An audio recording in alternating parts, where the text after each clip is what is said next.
Smith.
Slozhnii attained his knighthood for 11 months.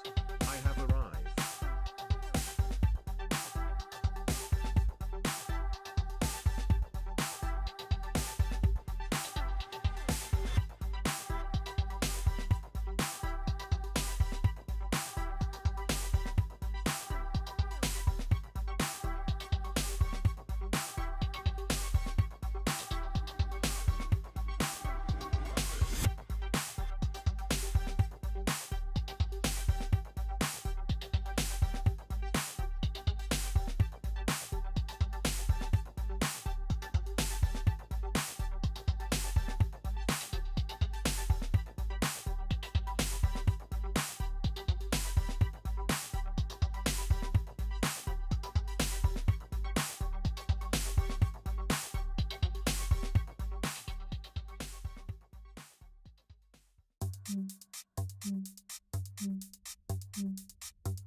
And without any warning. You'll know when it comes. Come.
Always just a touch of space madness.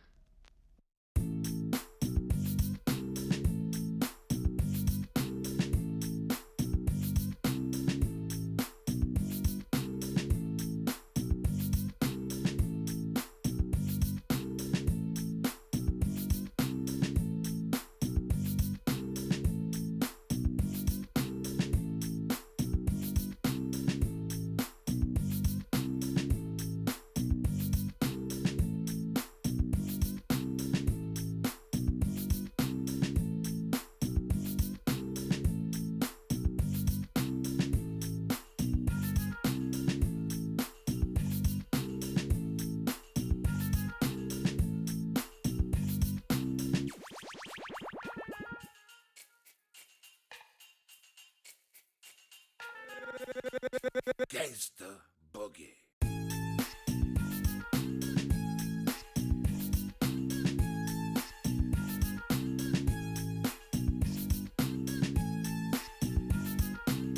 Boogie.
For man is not content unless he's pressing himself to the limits of his knowledge or beyond.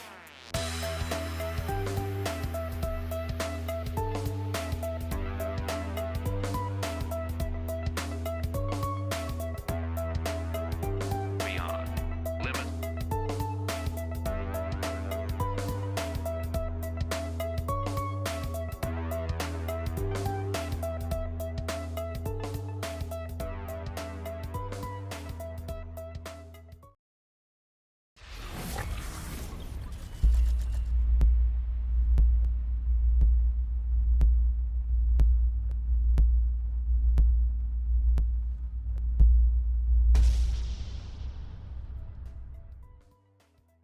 And good evening, everybody. How is everybody doing tonight? Are we gonna start the weekend nice with a great game, or are we gonna have a stomping like two 20 rounds. Let's actually see what's going to happen. I do have to say we're going to need to take a look at the pick and ban phase through Liege's eyes, because it does seem like they didn't share the link to anybody. Let me actually open up the screen over here and see what's going on. We can take a look that they did choose, first of all, the 7 Seas map as the base, and we do have quite a few bans over here. And oh my god, this picture is actually quite big. I don't think this should be the way, right? We should actually make it a little bit smaller, and there we go. We can actually discern stuff and you don't get it underneath my webcam there.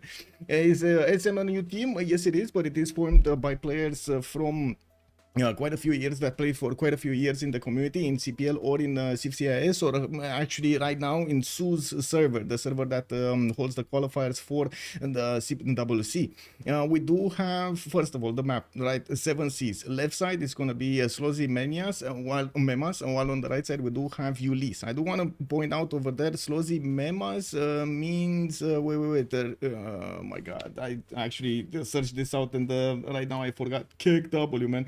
Anyway, let me actually just put it through a translate again, and I'm gonna, there we go, complex metas. That's what it means, complex metas.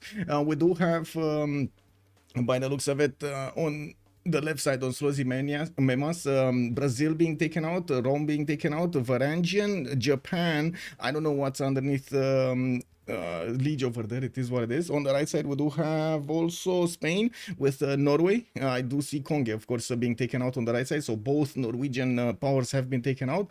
Dido and Maori, Kupe. Makes sense. On the 7 Seas, you don't want to handle Maori all day, right? I do want to say hello to everybody and give you a big, give me a second. DBZ, hello there, sir, and thank you so much, by the way, for the subscription. Much appreciated, sir. Yeah, and it's not a recast. We are in the lobby. We're just recasting the pick and ban phase. I don't know if they actually shared that somewhere, but no, they didn't. I do see Pelikanov also. Hello there, sir, and welcome. We do have Nitro. Hello there, sir, and welcome. Yarjin, good evening, sir, and welcome. I do see also Claudine. Good Abend, mein Herr. Hello there, welcome. Hello, sir. Did pick up that first promotion. Good evening, sir, and welcome to the stream. I do hope. Also, Bordanian. Hello there, sir, and welcome. Yeah, we do have. Actually, let me check the Historia stream also. Why? You know, why not? And let's see. The Historia stream this. Let me see. Is he looking? Yeah, there we go. He's looking at the same thing over here, but at least over it is a little bit wider, and we can actually see what's underneath the bands. We do have Ludwig being taken out by Slozhnii Memas, and I do see on the right side that the last ban of Ulyss was Genghis Khan, Mongolia. Well, taking a look at the tone of the game here, we're going to need to see how they're going to pick something up so they get themselves an advantage here from having the first pick.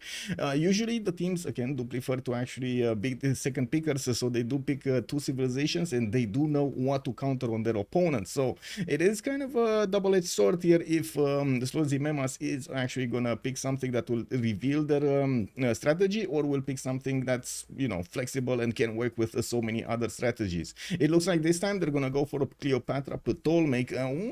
Okay, well, Cleopatra Ptolemaic, no time, no see.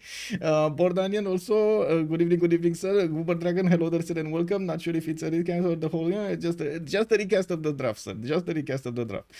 Game will be cast normally, yes.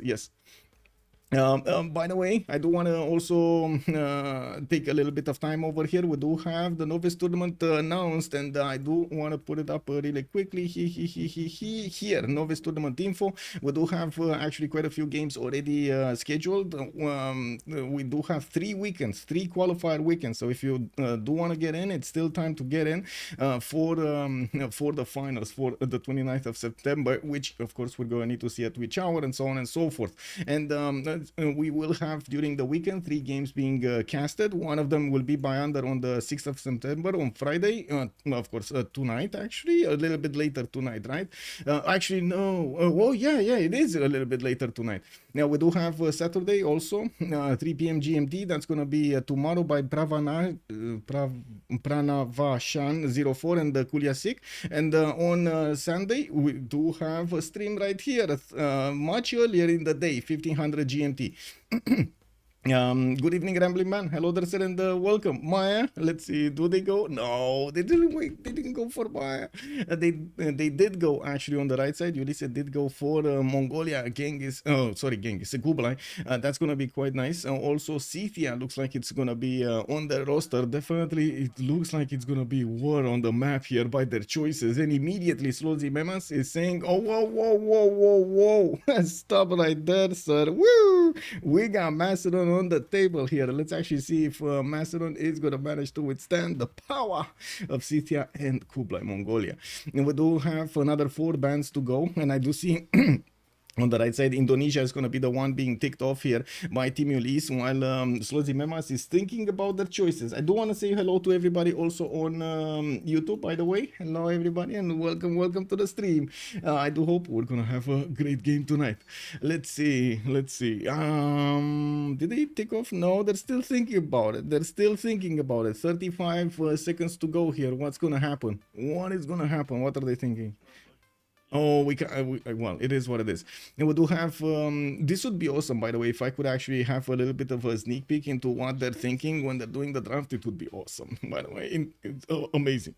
I do see Chandra Gupta on the side of Ulyss, and I do see Tokugawa and Slozhnii Memas being ticked off, and also Age of Steam, Victoria. Now it's going to be down to the last 4 picks for civs in the game. They already have 2 war civs, Scythia and Kublai, Mongolia. Let's actually see what they're gonna pick for a third here. Is it gonna be a gold generator, one of those money makers on the seas over there, a naval nation, or is it gonna be still something that can generate gold but also have quite a bit of firepower, like something like Cyrus, for example, or Nader Shah? Rome actually got ticked off, so no Rome. Maybe Julius Caesar, maybe Julius Caesar. Although we've not seen him actually generate that much gold in the games we've casted. It was more about getting warriors and taking down cities rather than anything. We do see that deep in thought about this. Let me actually open up. Oh, they timed it out. They timed it out. They timed it out. They don't know. They don't know what to do. Boogie7, hello there, sir, and thank you so much for the follow. Canada for the money making. Night thrower, man. Throwing memes over here in the chat. Whoa. What happens if you don't have that many huts? That many camps. Okay, what did they write? Vicky Empire. Okay, Vicky Age of Empire. Okay. Well, let's see if we do have Slozhnii Memas with another 2 choices over here, so they can go through this. Come on, let's see it. No. Oh my God, their choices. We don't see the choices. It's underneath the stuff over there. What are the choices? Gran Colombia is this is like Sudoku. You don't see it somewhere. You see it somewhere else. You try to how to say reason. Is it there? Oh my God, what's missing? We do have Gran Colombia here definitely showing up as a good civ on Slozhnii Memas, but that also just reinforces the idea that they're gonna keep the war mood in this game. And yes, we've seen multiple games this week, actually, like 2 in a row, with players actually finishing the game, teams finishing the game at 10, 30, 35, something like that. Incredible, like cities being taken, settlers being taken at the beginning. They are gonna need to pay attention to their scouts, pay attention to the settlers, and also their moves. Well, let's see what the last civ of Slozhnii Memas is gonna be like. We do have a 4th one that they need to lock in, and this is gonna reveal their full roster, and it looks like it's gonna be Russia for tonight on the side of Slozhnii Memas. I mean, kind of makes sense, no? Kind of makes sense. Baxter 100, good evening, sir, and welcome. Did Trinda join Ulyss? Boogie is asking us in the chat. From what I understand, Trinda did join Ulyss in the Civ6 squadrons, yes. I don't know if did he join actually in CPL Premier? I think he's still on COC in CPL Premier. Another thing, by the way, also the Rooster Cup registration has started. Let me double check this information so I give you an update here.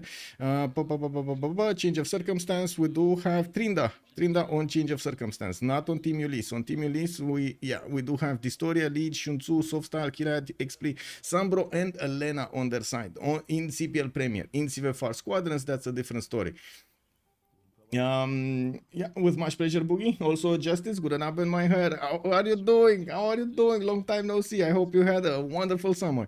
Let's see. Last pick is gonna be Wuzetian on the side of Ulyss here, and well. Let's actually see and come back to the lobby and actually check out what's going on over here. Let's see. Oh, did we have an update? Yeah, give me a second here so I can share an update on the screen here in the standings of the Division 1 of the CPL Premier League. We do have TBD with 2 games played and 2 games won. Meow for delegation also won their game. We've seen it on stream. Freitos de la Vega won their game, and I do see Arkan also won their game. We do have change of circumstance in Civ Ukraine. They still need to play a game, and from what I understand, they are actually playing one tonight. Elephant Guy is streaming it. We do have also Ulyss, Slozhnii Memas, Slozhnii Shark, and Why So Serious with 1 loss. Actually, Why So Serious has 2 losses on their belt here, so definitely you least need to catch up a little bit here. Just waiting for everybody to join the lobby, and let's actually see how things are going to evolve here. And also need to do a few things. First of all, click on this and set the map. It's going to be 7 Seas. There we go. Oh, and I think I actually wait. I'm still hearing the stream kick. Give me a second. I fix. There we go. Okay. So just waiting for everybody to join the lobby, and we're gonna switch slots over here on the top one, and we'll see how things are gonna go. Trinda is on COC. Yes, Trinda is on COC, sir.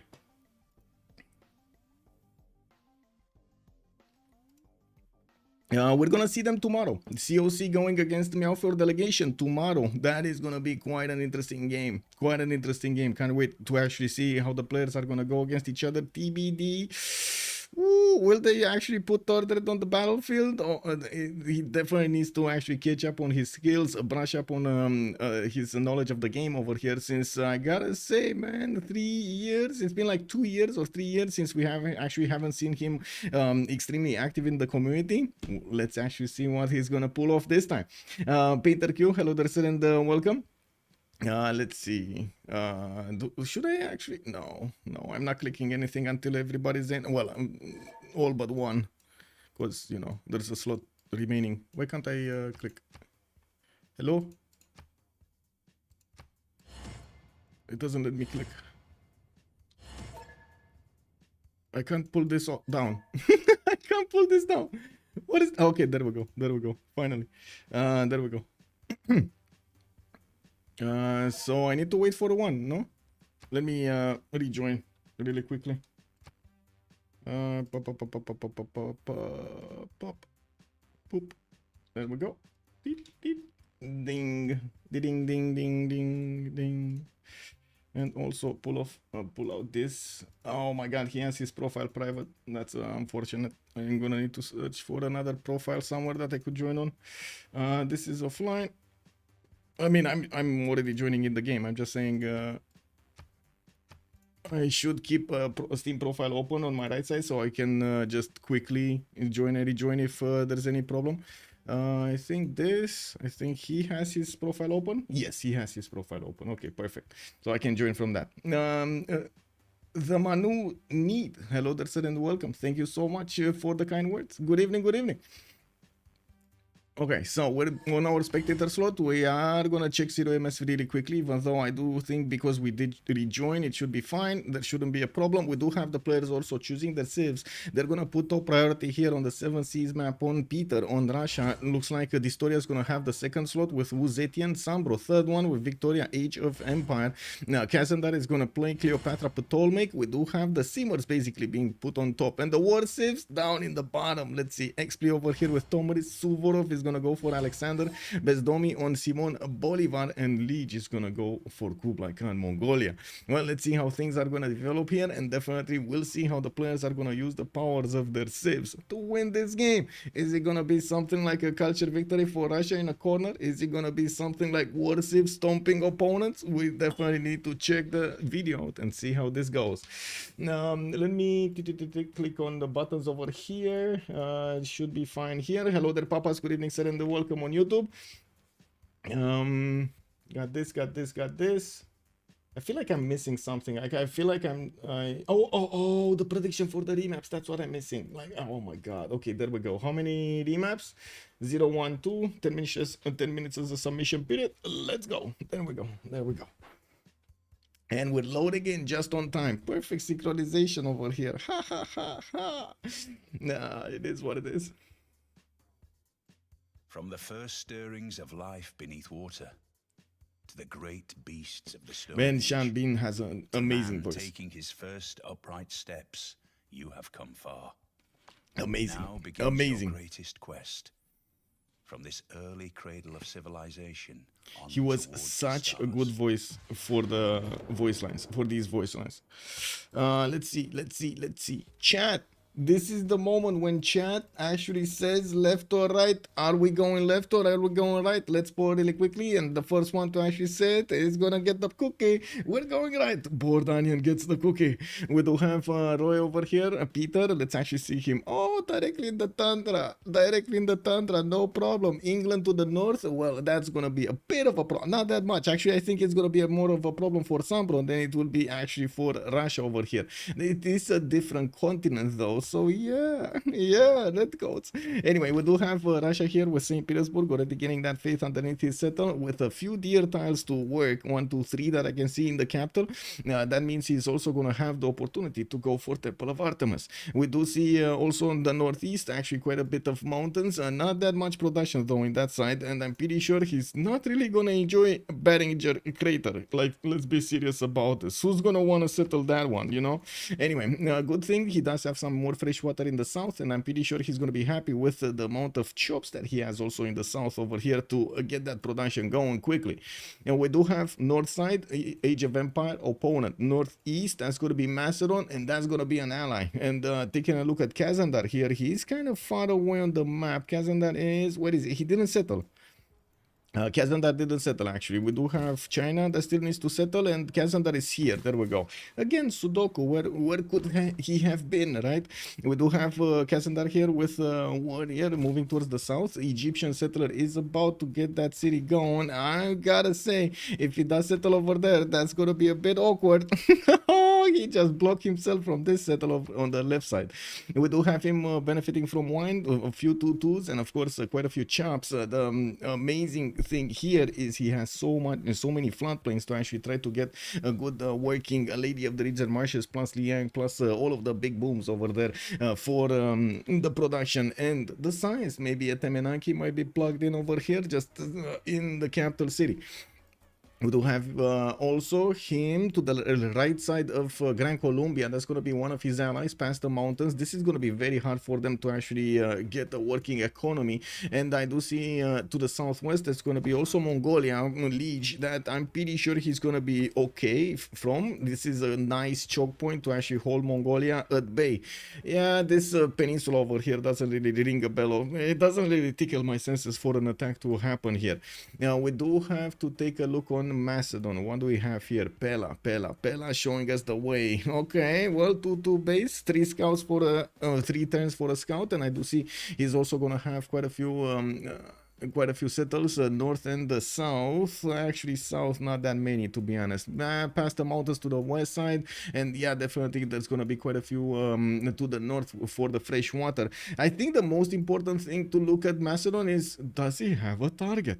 There is a possibility that he can photo settle to the west side over here on this river and get that working trade route so he can pass units, access the highway. You do see this highway over here. This actually brings your units so quickly to the English capital. We're gonna need to see if Sambro can actually withstand the power over here of Suvorov. Yeah, we do have Gran Colombia, right, to take a look at. To the north of Kublai, this is much more likely that they're gonna fight, and Kublai is gonna leave alone Egyptian Cleopatra, Cleopatra Ptolemy. And I do see his Bogota is gonna get a scout in 3 turns, and yeah, I do notice he's gonna get a hut over here from his northwest. Has another hut over there in the northeast, and very far away in the tundra, very icky wonder, Yosemite. Yeah, maybe for some era score, but I'm pretty sure he's not gonna rush that. We do have him also with a decent amount of floodplains, and I gotta say, man, this map is full of floodplains by the looks of it. We're gonna need to see how he's gonna try to set up his defense. I'm pretty sure Kublai Mongolia is gonna come with K6 and will try to do some bad stuff over here to the Bezdomian Empire. Well, let's actually take a look at Uzetian, which is gonna show up on Ulyss's team, played by Distoria. We do have Shendu with 2 turns for a scout to get out of there. I do notice a beautiful tobacco settled to the south over here to get that amenity from the get-go. And well, I'm actually curious what is he gonna do with the city placements over here, because yeah, again, the rivers are just not giving him a perfect distance to actually settle cities on these rivers.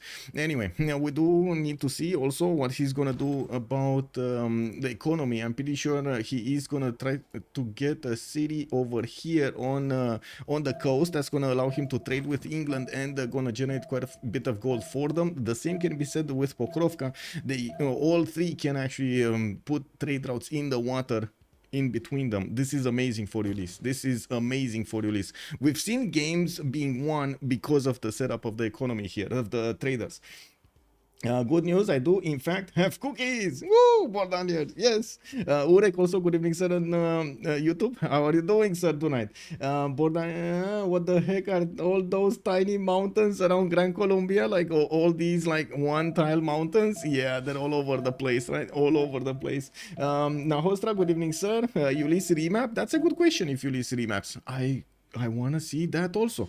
Victoria here looks like he's going to have Salar de Uyuni to the northeast. And yes, I do notice he's going to have another goodie settled to the north. Bananas over there, some whales in the water. Unfortunately, he actually needs to kind of settle on bananas.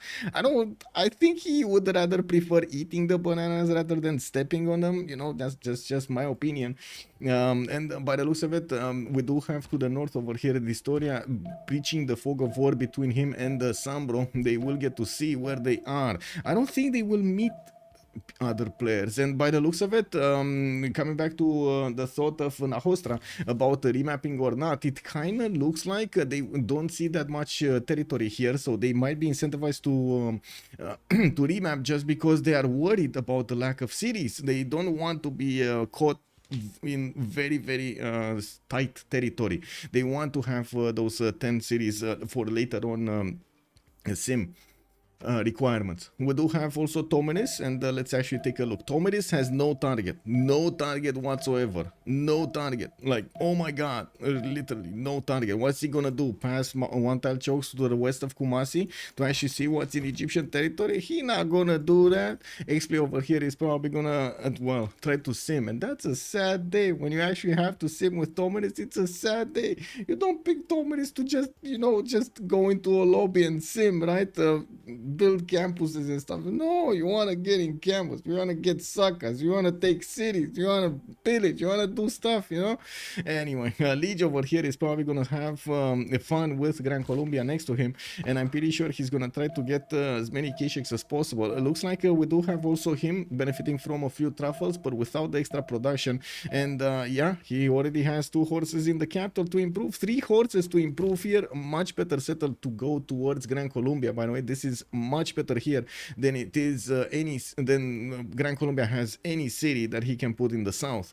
Now I'm very curious how Bezdomi is going to try to play this out. I'm actually quite concerned about the lack of cities and space here for Gran Colombia, for the Bezdomi.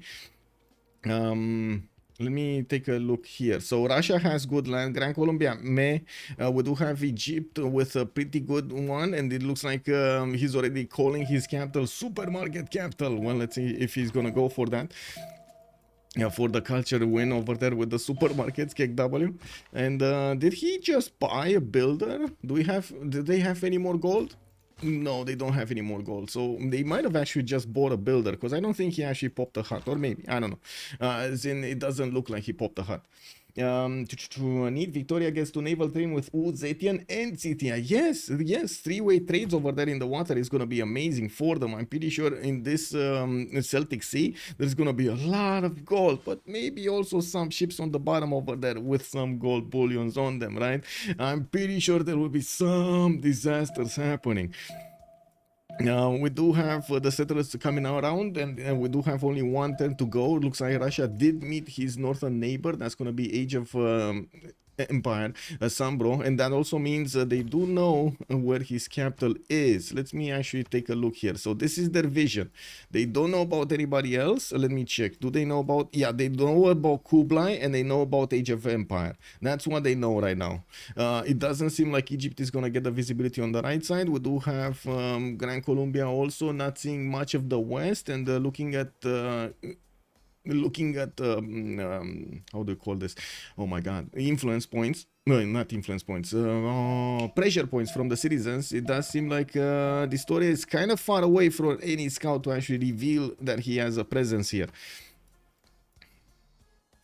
Of course, usually the players do think, okay, where is the territory that might house a nation over here? Where is the fog of war that still can reveal a nation? So I'm pretty sure they're taking that. So wait a second, we do have both of them choosing to remap, or what happened here?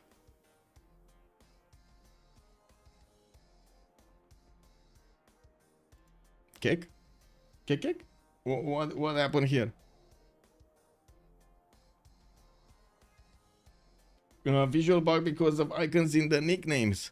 Daniel, good evening, sir, and welcome. Okay, so I guess we're just looking at what's happening. Okay. Oh, it's a no. It's a no. It is the map we're gonna play for tonight. So we got a few things to do on our checklist over here. First of all, I do want to finish up the prediction. 0 remaps. I really hope you guys actually wait the time. I was thinking maybe the time didn't run out, and again you guys last moved the vote. I know what you're doing here. I know what you're doing. How many remaps? 0 remaps. What do we have over here? Somebody's gonna get 19,000 points. Who was the high roller? Who was the high roller who did this? Two people were D Beasley and Bored Onion. Oh, I'm so proud of you both. I'm so proud of you both. Getting to correctly predict over here.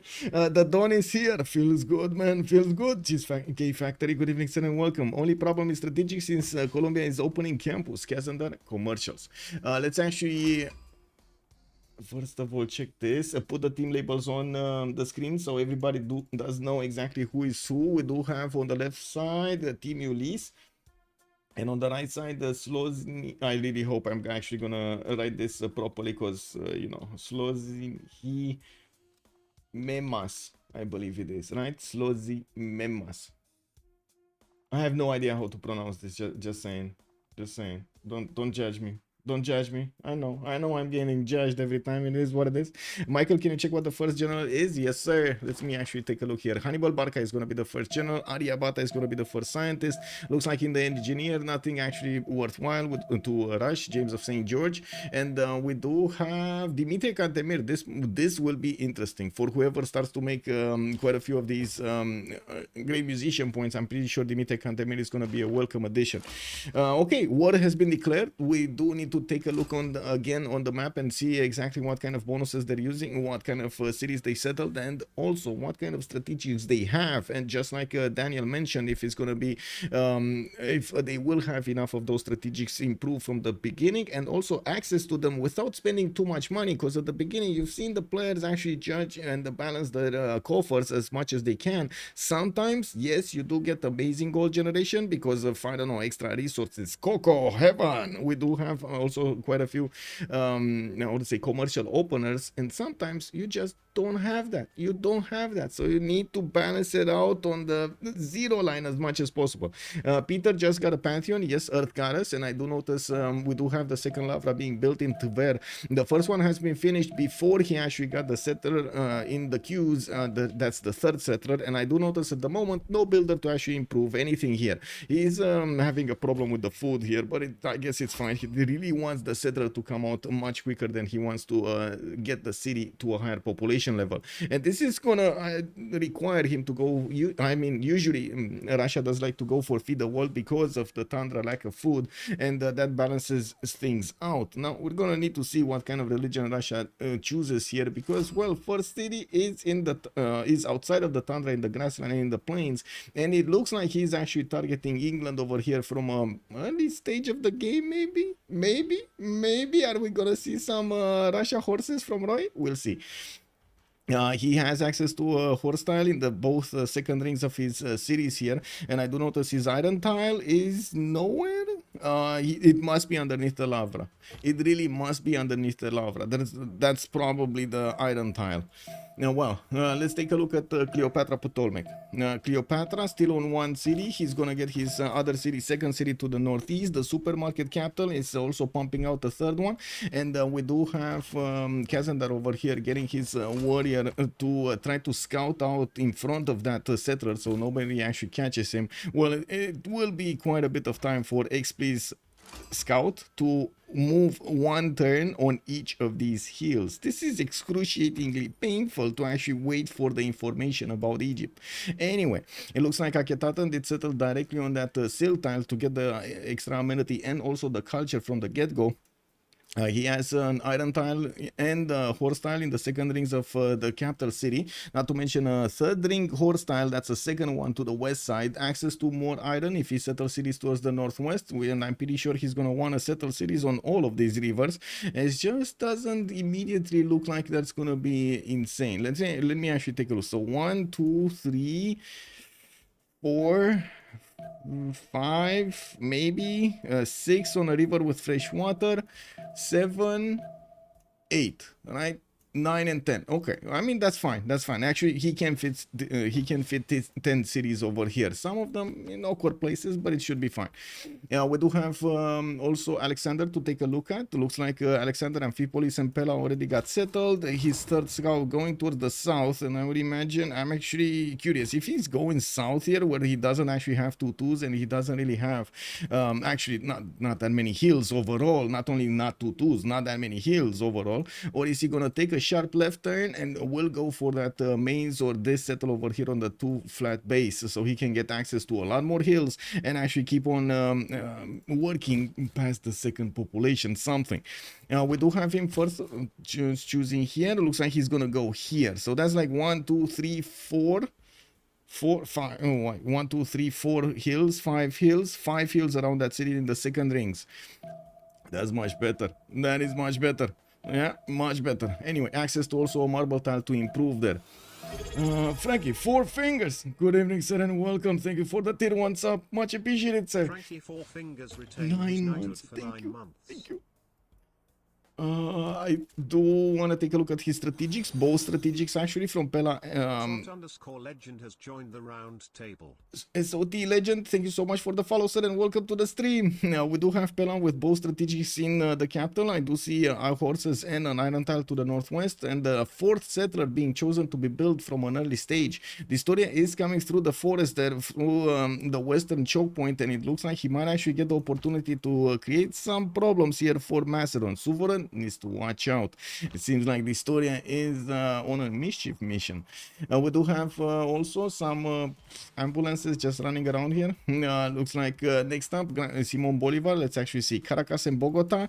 Bogota actually already improved the horse style in the second ring and got to 3 pastures going. I wouldn't be surprised if he's actually gonna try to choose open sky here to get that extra culture immediately in his city, going for monuments to get a fast political philosophy. And I do notice he's gonna have 2 of these geothermals, giving him a +5 and a +5 campus. I'm pretty sure he's going to be very happy with that. Iron in the first ring of Bogota on the left side, while I do notice coal tile here in the Caracas. That's not iron. He is choosing to go towards the south here, and it looks like Gran Colombia already managed to take care of some of the Mongolian units coming for him. It looks like also Mongolia has a problem. Leech has a problem. He has a wild scout here from Gran Colombia that it's not gonna get hit because of the rainforest fire, but there is a possibility that Mongolia well, actually no, the settler doesn't get hit. The thing is, Mongolia's warrior cannot move here. Oh no, wait, Leech wants to move here on the truffle tile in the forest fire. he already got his scout burned. This is what happened, right? The scout remained with so little HP because of the fire. The settlers, by the way, we did fix this. I don't know if it was fixable or not, but when they introduced the disasters in the game, when Finaxis introduced the disasters in the game, there were quite a few problems with the settlers and builders actually being taken out, right? Okay, there we go. So it looks like a Bezdomi here does have his movement on the scout, could actually get on the 2-2 and try to wrap around, although it does really seem like Mongolia's settler is on the scout tile, and we do have this warrior that just moved there. It's still burning forest. Is it actually gonna take out the warrior strength here? Is it gonna take enough of the warrior strength? And also there is a possibility for this scout to last move on the march tile and immediately move here, because it seems like Liege wants to settle the wheat tile, right? Yeah, he wants to settle the wheat tile, and I'm pretty sure he's gonna try to shift enter there. Let's see what happens. Let's see what I want to take a look at the action here, and I want to keep the eyes on what's going on here with another 2 scouts from Bezdomi coming from the north. It looks like he's going to be looking to stop. Oh. Let's see, Bezdomi, come on. Yeah, march tile move. He's trying, but the thing is, Liege is sacrificing his own scout for this settle, and it looks like Mongolia will get the settle on the wheat tile, no problem. So the thing is, Liege put the scout in the forest. If this scout of Gran Colombia actually attacked, he would have lost all of his movement speed and could not have taken the settler in any case. So the sacrifice of the scout will be remembered. I mean, you know, they need to build monuments in that city anyway, right? The extra culture going. Good evening, Tandorios. Hello there, sir, and welcome. Hope you are doing well. I caught a Ulyss match the other day, and Big Trinda was playing for them. Do you know if he has switched teams this season? From what I understand, he's actually playing in both tournaments, in CPL Premier League and in the Civ6 squadrons. In the Civ6 squadrons, he's playing for Ulyss. They do not allow teams that are internationally based, or I should say English speaking or other language than French, because it's a French community. But they do allow one international player to join any team. So Trinidad did join a Team Ulyss for the season. And from what we know, of course, this is not yet a qualifying season for the World Cup. From what we understand, it is going to be at least one more season of the CPL Premier League or the CPL squadrons before we're going to get going. Probably most important person on the map, 1030, pre-1030. Can you show Macedon? Suvorov, we just saw Macedon. Let me take a quick pick here. So he got his third city going, encampment opener. Let me move forward to Uzetian, because we kind of took a look a bit too much time on Simon Bolivar. Let's see all of the players here. Lady of the Reeds and Marshes on China. We do have him snatching that away from both well, Cleopatra and the others over here. I'm pretty sure Bogota could have actually used it, right? And we do have the builders of China going to improve the horses in the third ring of Shendu. That's actually quite big. Oh no, he had one in the first ring. Never mind. He already improved one in the first ring, and he improved an iron tile there to the northwest of Shendu. While I do see Moksha opener for Uzetian for the Storia. Getting his trader out, has to deal with the Russian scout, and I do see a slinger being taught lessons over here in Shendu to actually deal with that scout. You know, just throw rocks at it. Okay, oh well, let's see. In the south, it looks like England is coming closer to the north, and he's gonna run out of cities really quickly here if he does this. I mean, he doesn't have any. If the Storia does this, if he comes too close, he's just gonna eat into the English possible cities. I'd only see like maybe 2 other cities, and that's kind of it for Sambro. He's gonna need to go on the Celtic Sea and find himself a home, a new home. Ooh, that will be a hard game for Victoria Age of Empire. It kind of feels like Ulyss is throwing Sambro into the wolf cage. We'll see. Because this is definitely going to be a cage fight. This feels like it's going to be a cage fight. Definitely Russia is going to want to get out of here, and England is just going to try to keep him there. We do have to take a look also on England, right? Let's see, no Pantheon yet. Fish tiles still need to be improved. Going for a 4th city really quickly, getting a builder from Bristol, and of course is actually delaying to get Celestial Navigation, so he gets the boost. There's nobody else that I can see going for Celestial Navigation, and I would imagine, of course, he does want to get the boost for himself to make it quicker, faster, scooter, fire, and stuff. Let's see Scythia. over here. Pokrovka chose City Patriot Gardens, 40% towards the first district in a city center. We do have 2 horses available for him, a third one here, and also quite a few Kurgan placements. Not that many on hills though to get that extra production going. We do have him also with access to an iron tile, and of course we talked about the horses. Actually 2 iron tiles. That's a lot of resources. Those are a lot of resources here. Well, looking on Kublai Khan, let's see Kublai. So, managed to get the third encampment down. Looks like Grand Colombian scouts are getting through. They're trying to get in here with a warrior in tow. Let's actually see if Bezdomi is gonna catch Mongolia by surprise.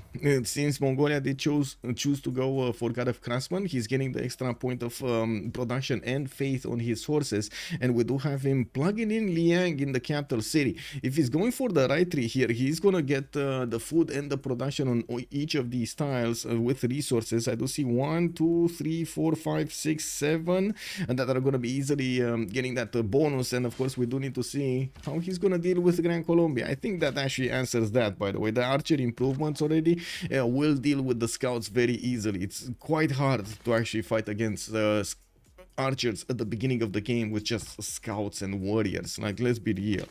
And we do have Village moving into the forest to see what's going on. He's just doing the peekaboo over here, you know, trying to brush away the branches to see exactly how many units Grand Colombia has behind this.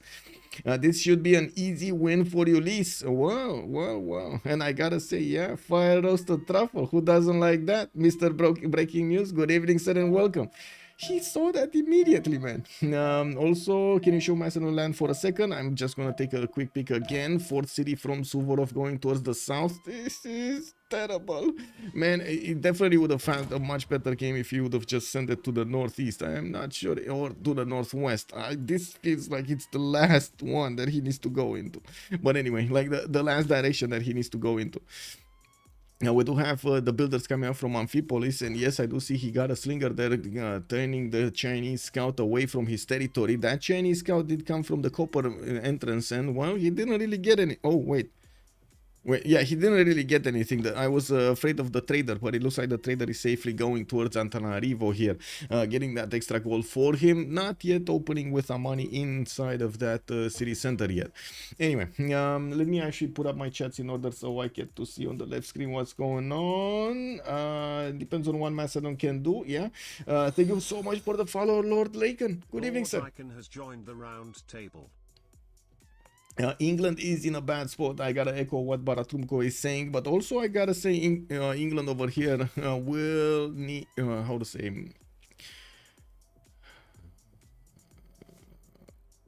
will have the opportunity later on in the game if he does manage to actually stop this attack from soon to be attack from Russia, from Roy.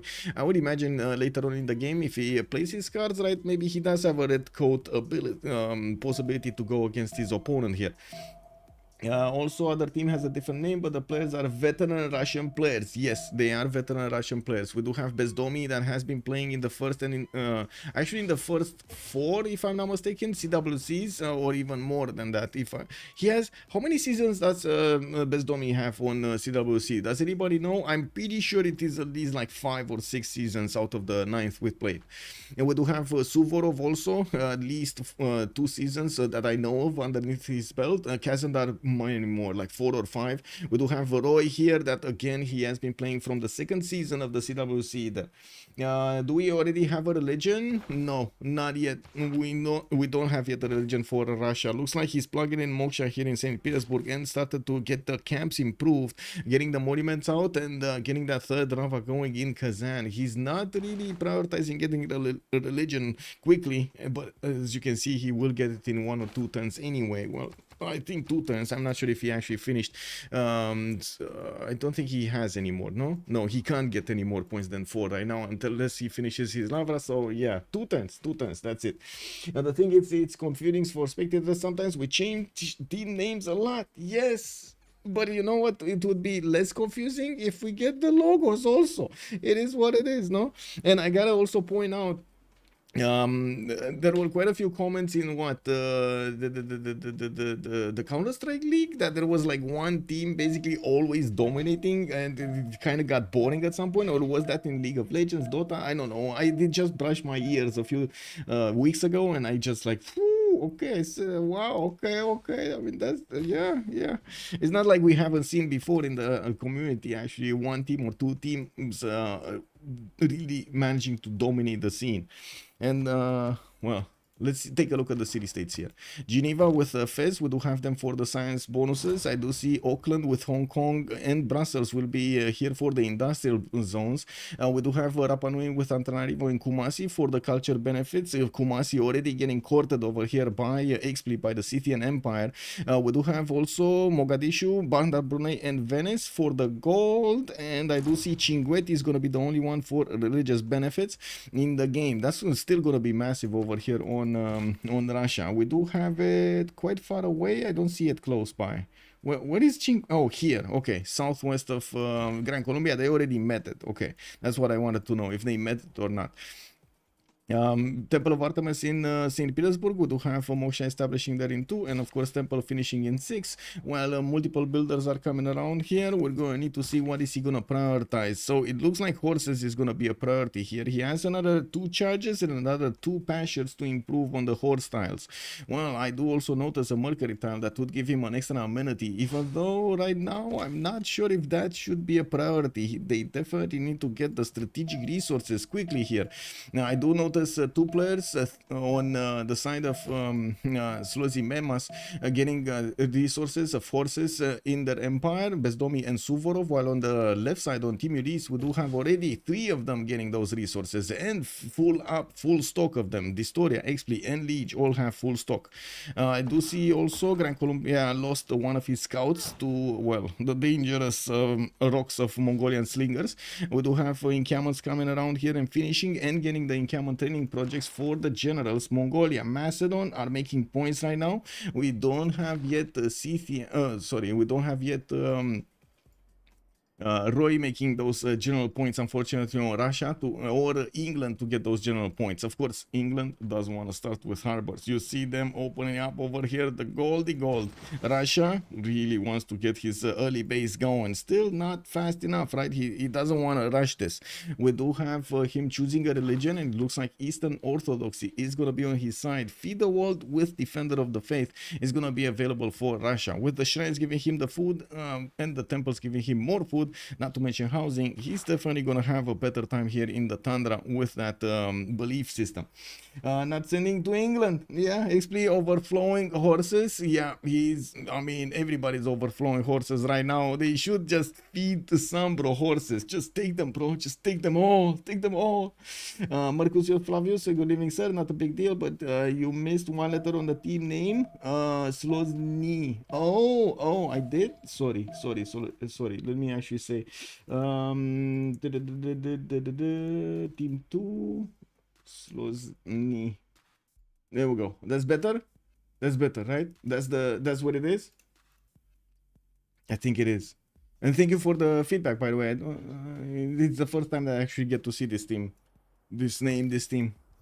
Oh, it's actually after the H. Oh, wait a second. I found my mistake. It is after the H. There we go. The funny thing is, in Romanian text chatting, basically, we do have some words that, or some letters that should be spoken in a certain way, but they have like little added stuff to them. For example, the sedila underneath a T, it means tsi.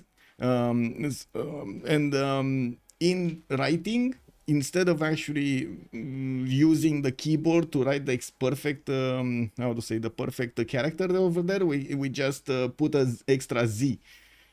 Daniel, that is easy. What is this? Basically, that's a TZ. But anyway. Let's take a look here. What's going on? What's going on here? We do have God of Open Sky chosen. Of course, makes sense with the patches improved at the beginning. Campus opener for the extra science, and Bezdomi is gonna open up also next up with currency. He's gonna want then his Governor Plaza from Bogota, and I do notice Governor Moksha that is already established and giving him the culture. We do have on Egypt, Liang already plugged in the city of supermarket. He did finish his Temenanki, and I do see multiple builders allowing him to start improving the plantations. He's getting a lot of culture from these. He did choose to go for monument to the gods, and that will give him extra production towards wonders. We definitely need to see how things are gonna get improved here, and if the culture victory is gonna be an option, because it feels like that's where this is going. No, am I the only one feeling this tingling over here? Am I the only one feeling the tingling of the culture victory? And first of all, we gotta see who's gonna defend it on Ulyss, and second of all, it's so hard to actually get to Ptolemy right now. Like Scythia maybe can try, but come on, man, 2 tile chokes and 1 tile chokes over here, all hilly terrain, mountain ranges. This is gonna be a pain. Anyway, Scythia is opening up with his commercials, did improve his strategic resources, and got the cities on the western side on the coast, and that is a bit surprising. We were thinking he's gonna put a city here on the right side, so he gets the connection on the water with his trade routes to his allies. That would allow them to make so much gold. I don't think they are feeding Russia getting a coastal city here, but it does seem like at least Sambro is gonna start scouting towards the south, and maybe at that point Scythia is gonna move on here on the right side. Anyway, we shall see how things evolve. City Patreon got us here. Macedon picked up? No, he didn't pick up anything, but he's getting his Basilica paid. And I do notice the 4 encampment opener that Macedon is doing over here. 4 encampment opener. Okay. I mean, what happened to this city? How many times did this? Oh my god, look at this city, man. Oh my god. I mean, we're talking about hills, but look at this. This is my basically like Mount Kilimanjaro on the flat plains. What is this? 4 food tiles and 2 production tiles? Are you kidding me? Anyway, he did manage to put down his Governor Plaza on a 1 turn there between Pella and Alexandria. We do have Moksha giving him the culture, and I do see he already improved his iron tile here next to the city of Pella.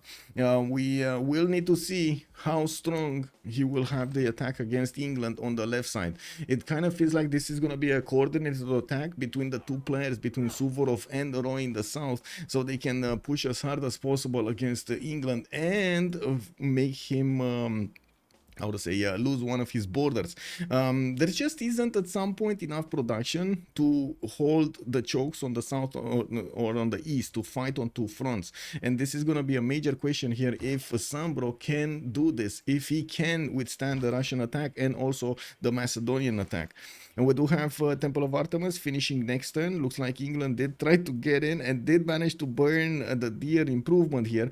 And we do have another wave of settlers. No, just one more settler coming out from Tver that could easily go another city further towards England, allowing him to get closer. And more chops, another 4 chops, 5, 6 chops over there. Why not? He's definitely waiting for the monumentality already with 33 faith per turn. Peter is gonna bank on so much faith. This is turn 31. He started at turn 31, the first turn of monumentality, with 342 faith in the bank. England not respecting Macedon generally is quite something. Yes. This is exactly, this is true. Not respecting this is massive. A holy site coming up from Birmingham. Whoa. I mean, I totally get he wants a religion and era score and stuff like that, but wouldn't having it be basically demanded by the situation he finds himself in to get an encampment down? I think it is kind of demanded, right? You can't really play around with this, because Macedon is definitely gonna get a general here. Like, let's be honest, he's already 4 points. We got Mongolia on 2 points. They didn't go for projects, but that's not gonna be a problem. We do have the Basilica Pates getting in, more encampments putting down and finishing. That is gonna give him so many points. And then, well, Mongolia did the projects. I think he already recruited one. No, he didn't. Actually, no, he didn't. Wait, he stopped the project? Mongolia stopped the project? Because I'm pretty... he probably switched the project from Al-Malik. I'm pretty sure somebody was doing a project here. But anyway, we'll see. Let's take a look at their yields and also their golden ages. Let's take a look from Kublai. We do have the orders going in, 3 at a time here in his encampments. His government plaza didn't get finished. He has 12 science and 19 culture with 38 points of production at the moment. Penbrash Voice golden age for that extra culture from his districts, and of course has how to say, has quite a few of these encampments giving him the points.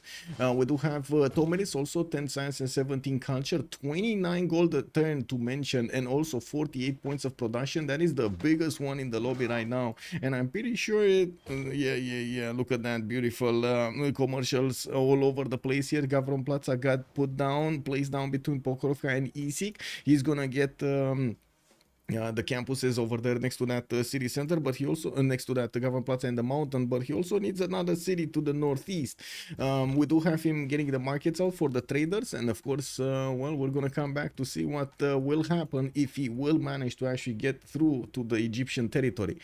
We do have Victoria, Age of Empire here, actually giving us a little bit of the heebie-jeebies, man. This is how the heebie-jeebies mean, how to say, feel like, you know. Sambro over here is kind of disrespecting his opponents. His opponents are getting generals. His opponents are getting those soon-to-be units out. They're putting down the infrastructure for war.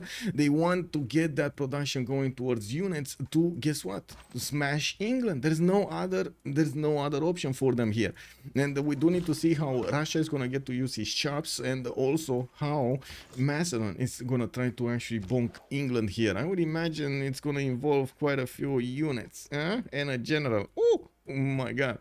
Anyway, we can see into the future, boys. Now we do see also Sambro already with 18 science and 21 culture chose to go Pembrash and Voice, already has 28 gold a turn, and he's getting his lighthouses. If he is allowed to get his infrastructure, he's definitely gonna have a chance, but I'm very surprised that he didn't go encampment. In any of his cities he could have gone encampment, so he gets a general here. This would have been very important. Like back in the day, you would have seen players prioritize this, even to the point of asking their teammates for a builder, for money for a builder, so they could chop the improvements out as quickly as possible. The projects out as quickly as possible, so they can actually be on the same time as their opponents, have a chance to get that general. It is so important. You are talking back in the day as if something changed. I mean, you see the game I'm seeing, right, Daniel? How would you think? It feels like something changed. It seems like something changed over here. Maybe in the CFR squadrons, or maybe Sambro has been playing a few too many FFAs, you know, because yeah. I mean, I'm not a fan of what I'm seeing.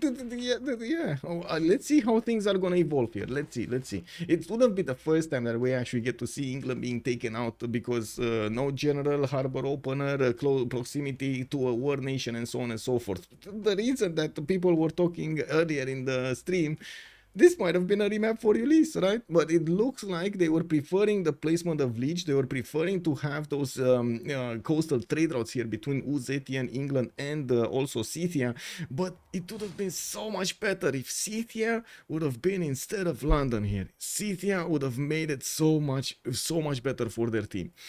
We do have Distoria here also with 10 science and 30 culture, 41 points of production. Audience chamber in Shendu. We do have campuses in Longxi, and I do notice more settlers coming up from Taiwan. He's starting to get the chops going, and I do see 4th and 5th settlers already moving towards the northwest. Audience chamber gonna allow him to get his cities taller with more population. We definitely need to see a few freshwater cities here on the east side, and I do have to say he's gonna run out of cities really quickly. Not surprisingly that he wants to go tall here with audience chamber. We do have him also choosing Pembrash and Voice. Bezdomi, 21 science and 30 culture, has multiple archers moving towards the south here, towards Mongolia, and I do notice he started on his production of horses from the capital city. He's getting Warlord's Throne. I wouldn't be surprised if he's also going to try to chop it, and while we do have the horses immediately being deployed towards the borders of Mongolia. And Mongolia also, I gotta point out, he has so many chops and very good territory here. After that forest fire just went through and, you know, roasted a little bit the truffles. Come on, a little bit of roast needs to happen, right? We do have the truffles giving him 4 food points, 2 production points, and 5 gold camp. Yeah. This is where the RNG comes into the game, right? Oh, man. He should be Drums of War. He'll take out some units and have free Antananarivo. Yeah, looks like already we do have a Hypastis going there, another warrior and another Hypastis, and projects coming around. He is also getting a holy site in Amphipolis, and I do notice he's also bringing some slingers from his northeastern borders. Horses are coming around. Don't get me wrong, Sambro knows that he needs to get an army out. 3 horses are coming around from his cities.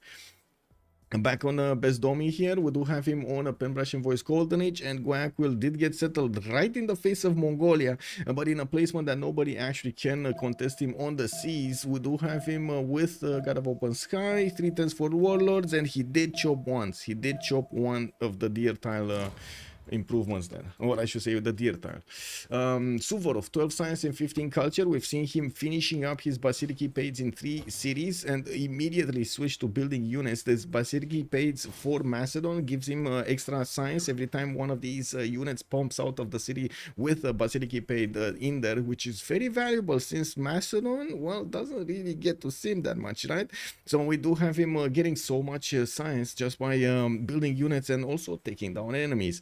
We do have him also moving first towards Antananarivo. He did declare a war against that city-state and going immediately for the unit attacks. Now we do have Antananarivo brought down to half HP here, and yes, the general has been deployed in Alexandria. We do have Hannibal Barca showing up here for Macedon. On the side of Mongolia, he also has the choice this time around to pick Shun Tzu. Macedon is already getting another one, and I do see England did put in the card. He placed in the card and placed his encampment here from Birmingham. Looks like we might need a builder here to help him chop, but I don't think he has enough time anymore. Like at this point, Macedon is probably gonna take away the generals from him. There is very little chance that England can do this without having this ready. Because look at the projects. Another project in 3 turns, another project in 2 turns in Pella. It looks like Macedon is well on his way to recruit another general, while England also will have a problem with Russia in the south. But Russia, at this point, it does look like he's more interested of just getting cities out, getting wonders out, not really caring that much about his northern neighbor. Is this a double disrespect? Nobody's respecting anybody here in this little corner of the game? Well, I'm pretty sure they're gonna see what happens. We do have to take a look also on Kazandar, 13 science and 20 culture. One other mention. Alexander is in Drums of War. I totally forgot about this. He is in Drums of War, and I do notice Macedon is definitely going to manage to take down Antananarivo really quickly. And, well, not waiting to do that much here. Laxambi, hello there, sir, and welcome. Thank you so much for the tier 2 gift. Thank you so much. Oh my god, tier 2 subs. Thank you. Thank you. Fortuna Belli, also good morning, sir, and welcome.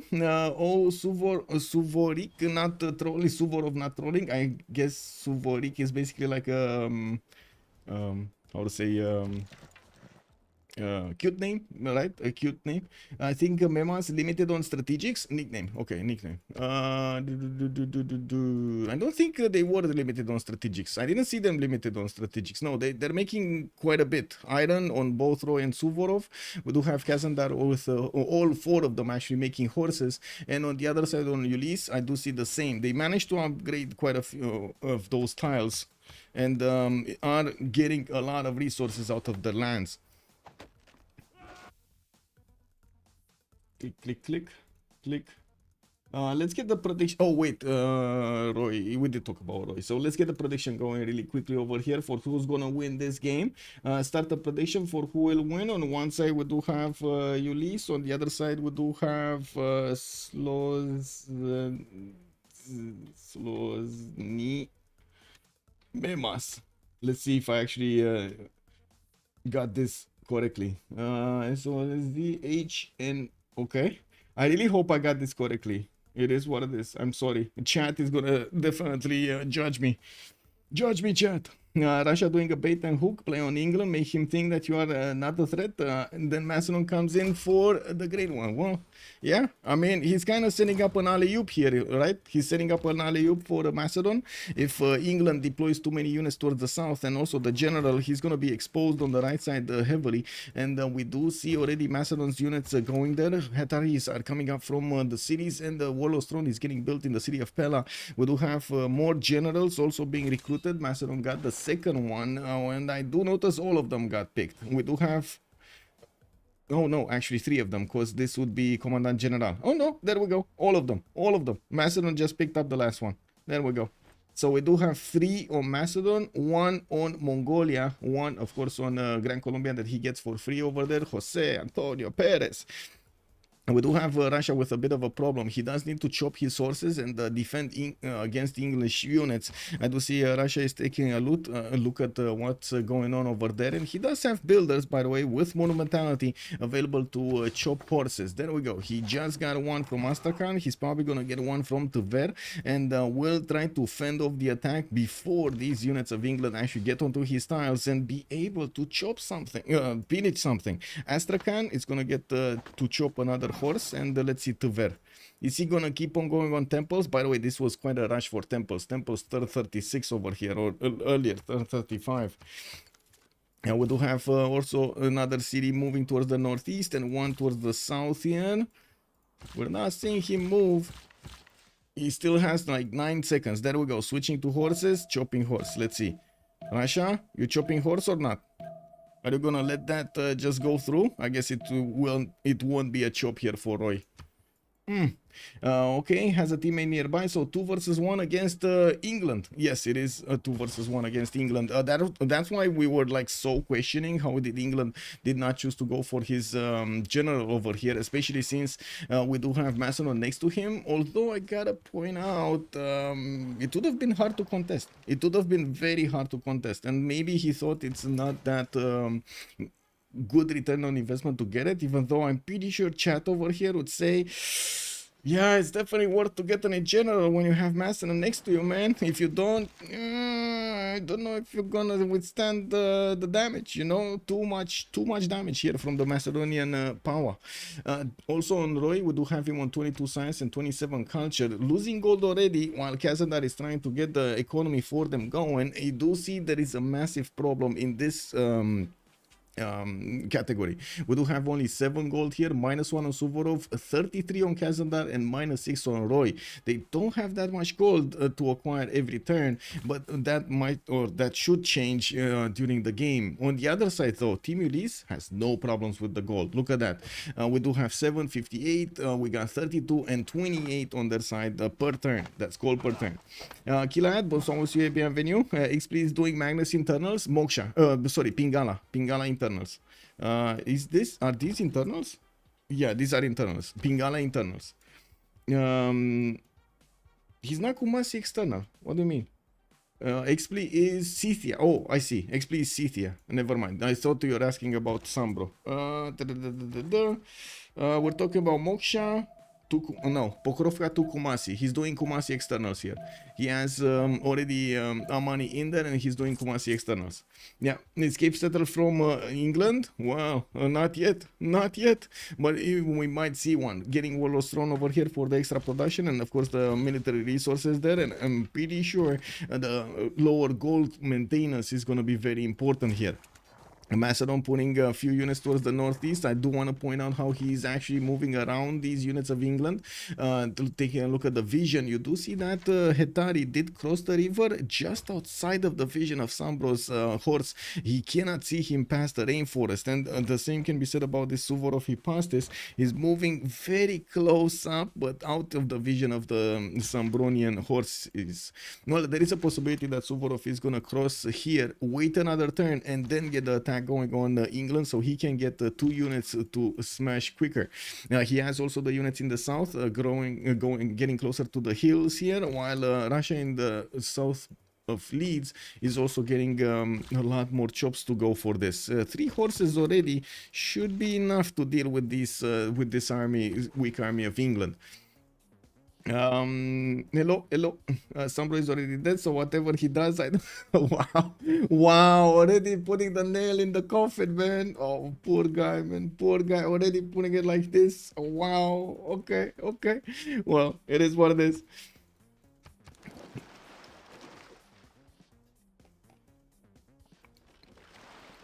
Okay, well, let's take a look what's going on here.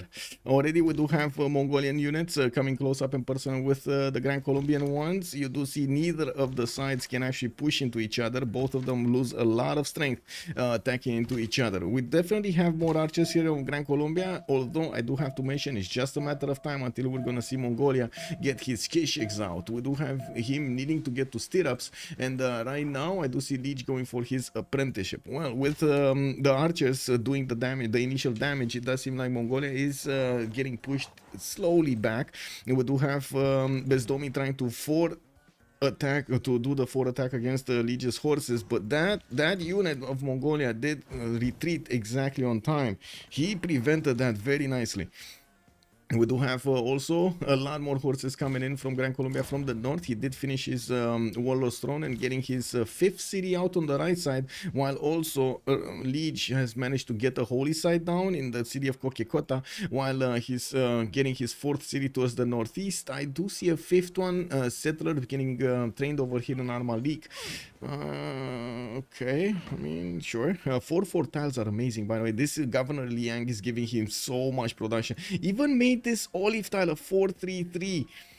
Yeah, it is one of these. We do have him with the Moksha priority here, and I think he is internal. Al-Malik to Shanadu.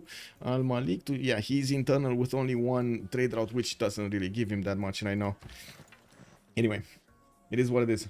Show the action. Well, which one? Because we got two actions happening, 3 of them actually, right? Russia versus England, Macedon versus England, and then over here Mongolia versus Gran Colombia. Okay, 20 seconds to go. I don't think anybody's gonna move a hoof over here, so we're actually gonna move on the right side. Let's actually see really quickly Egypt going for Colosseum. He's getting his Colosseum in 7 turns here. I do see a supermarket is gonna manage to get so many of those yields from his farms and from his Sphinxes. He got Abydos on the left side and only 5 cities at the moment. Definitely it does look like he's prioritizing everything to get that Colosseum done very quickly. Looking at also Russia, putting more work into Oracle, got to finish. Oh, wait, action. I know, I got it, action. Wow, this damage, man, from the Hypastis. There's no way Sambro actually defends this properly. Is there a way that he can defend this properly? We need to ask chat, is there a way that he can defend this quickly? Baraturko, hello there, sir, and welcome. Macedon not promoting just to save heals. Exactly. And we do see him whenever he's gonna get attacked. And I gotta say, this is dangerous, by the way. You don't really want to attack with the units you have promotions on. You kind of want to, you know, put them in danger, get some shots on them, and then promote, and boom, you got a full strength unit again. Now, with higher skill, while your opponent has weaker units because he already spent quite a bit of strength attacking into you.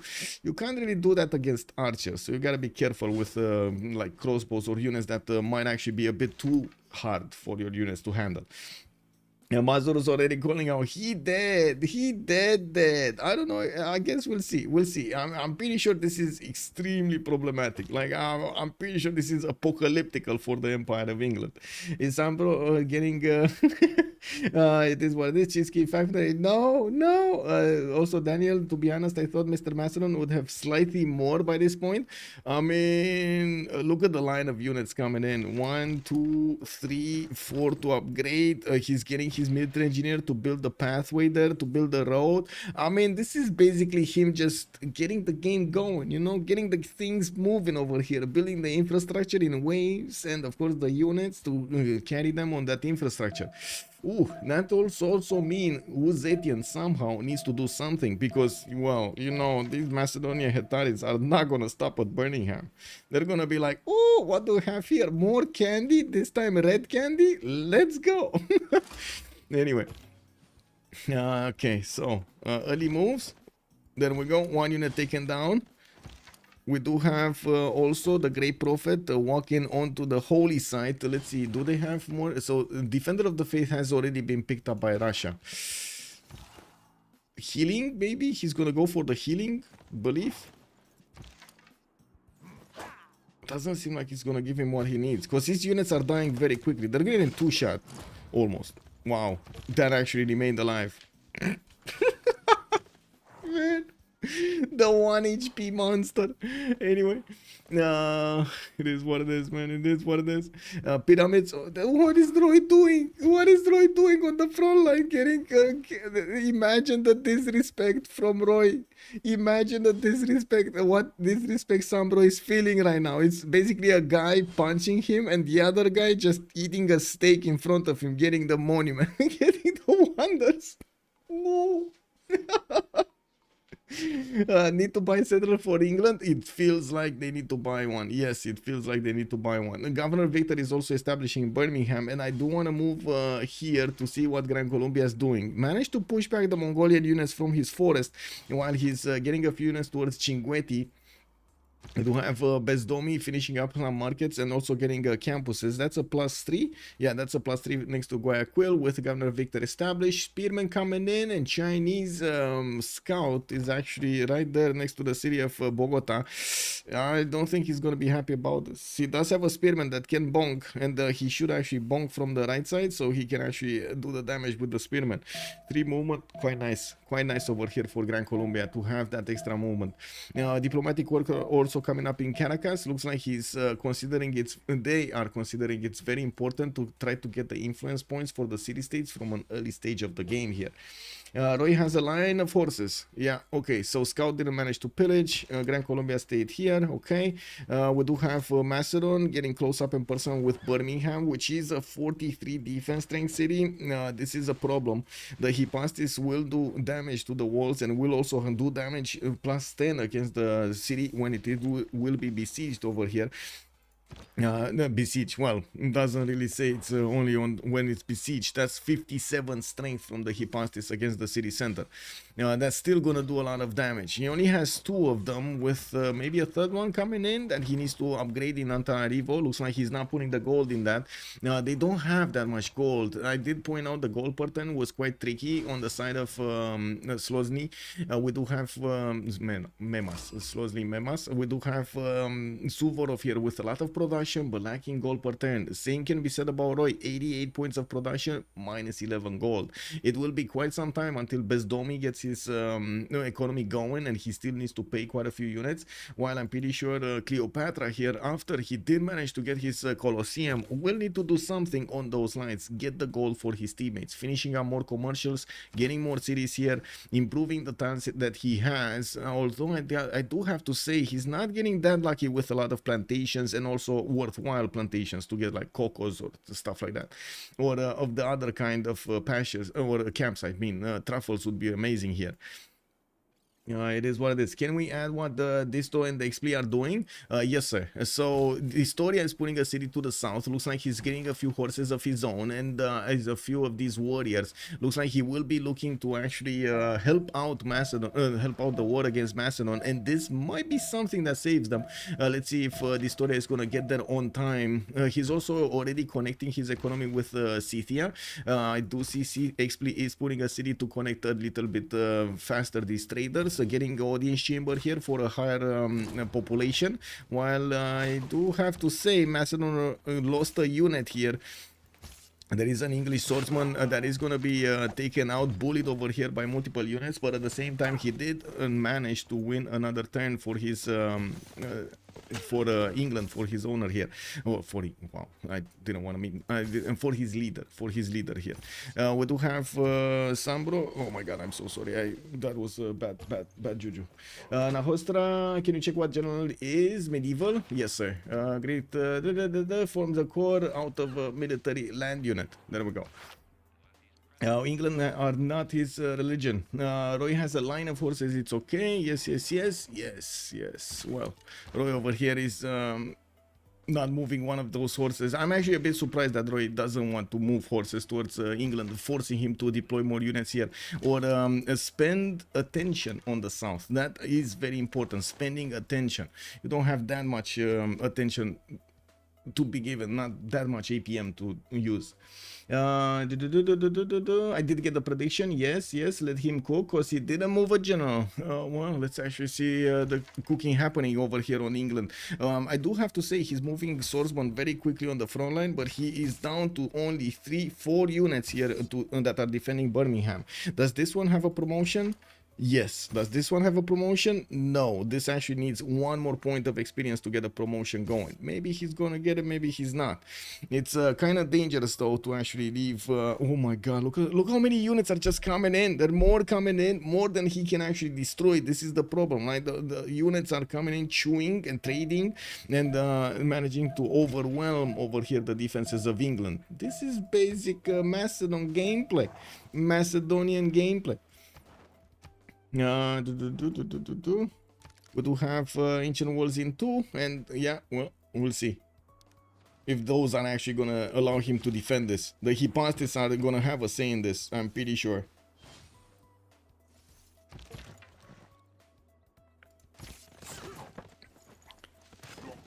Okay, he bought another turn for the ancient walls to get built. And it does look like Macedon will also have quite a few promotions, getting quite a few points of science and culture from those skills. Not bad. No, Governor Victor did establish there, but Birmingham doesn't actually have a strong unit like a classical unit inside of it.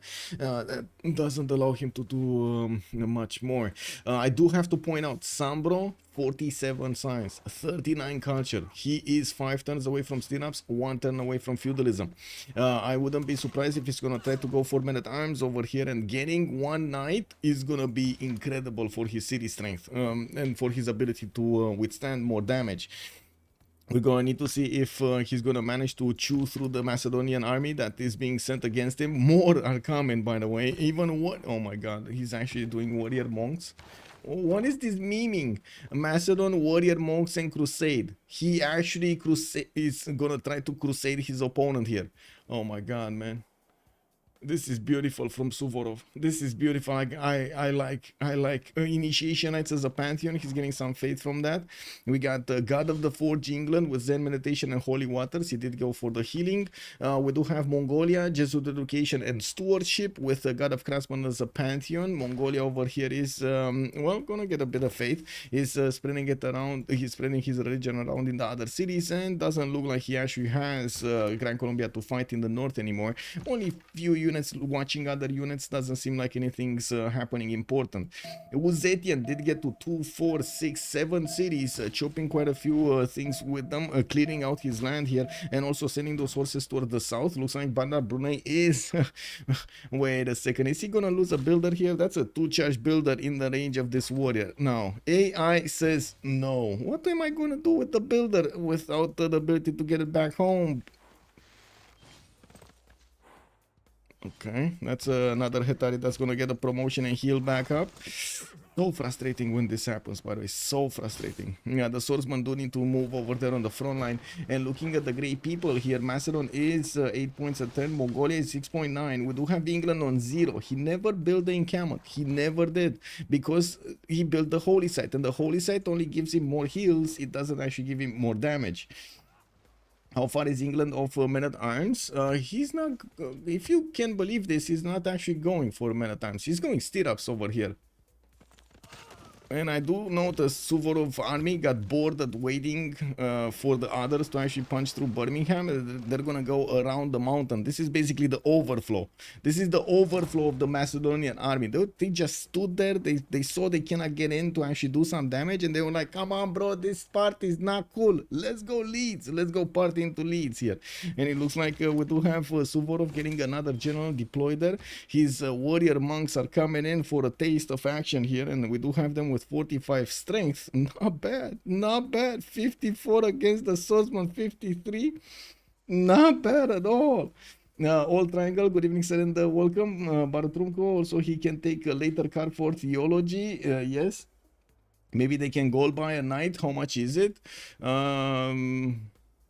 Actually, I'm not sure if it's good to gold by a knight, but they could easily gold by a heavy chariot and turn it into a knight. Mercuzio Fabius, also I did see that. Dimitri, good evening sir and welcome. You went for the monks indeed. Casimir Middle, good evening sir and welcome if I didn't say that. Van Dreams, also hello there sir. Didn't actually notice all of the chats over here, I'm sorry. There is quite a bit of action happening. Also Darsh, good evening sir and welcome on YouTube. Sambro has the better size. He will survive. That's a very good question if he will survive. He's, I gotta say his garrison health is still full. Yes, it is under siege, but it's not like at the moment is in that much danger. Where did that swordsman go? Did he just delete the swordsman? Because he couldn't move it? Because I think the archer shot, right? So he couldn't move it out? Wow. You see he can't move it out? Oh my god. He actually was forced to delete one of his swordsmen there. That's a bit unfortunate, I gotta say.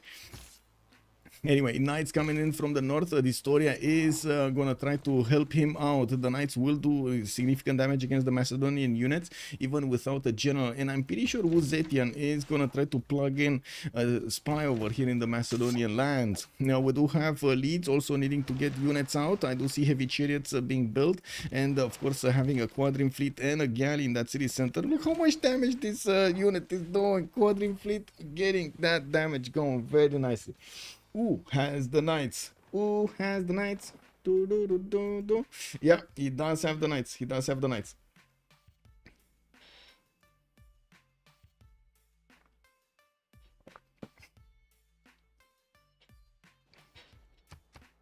Well, let's actually see on the side of Gran Colombia what's going on over here. We do have Bogota getting the builders out and moving towards the spot locations. Anonymous Gifter dropped the 5 gifted subs. Thank you so much, Anonymous Gifter.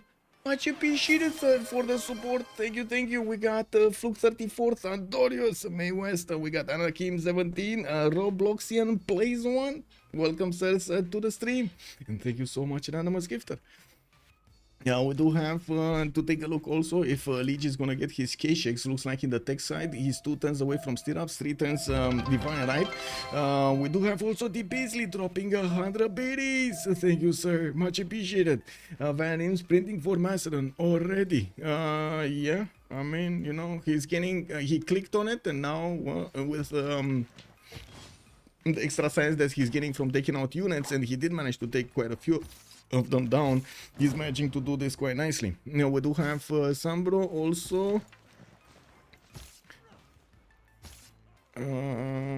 I don't think he actually wants to move attack with that swordsman anytime soon, just because, you know, you want to keep that city as high as possible in defense. Right now it's at 46. If he is gonna attack with the swordsman and it's lower, it is gonna lower the strength of the city also. And we do need the Chinese units from the north to join the fight as quickly as possible. There is an encampment being placed down in Taiwan, and I do see China doesn't really have more chops available for him to get that general. He's going to need the projects, and he's going to need to rely on his straight up production.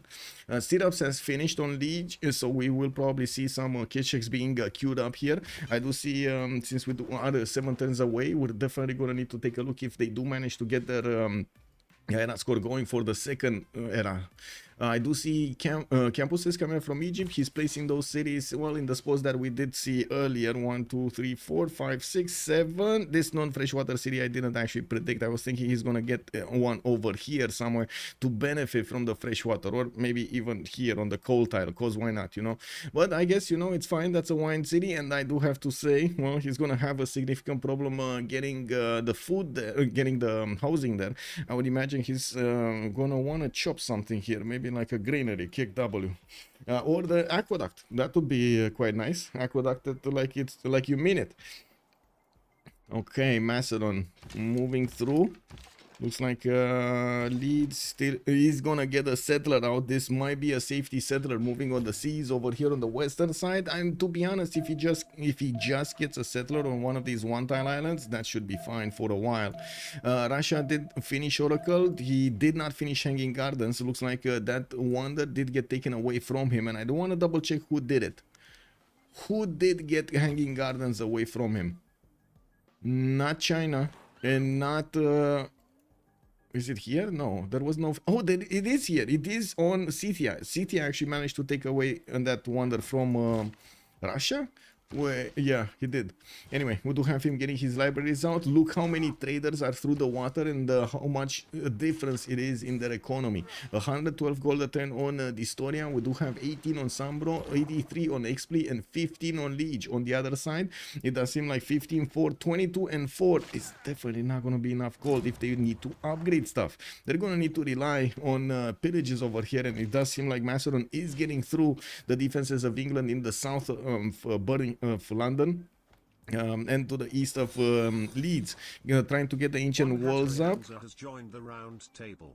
And one hat Torihanzo, thank you so much for the follow and good evening, sir. Wow, I see there's more challenges ahead over here. Yes, let's go.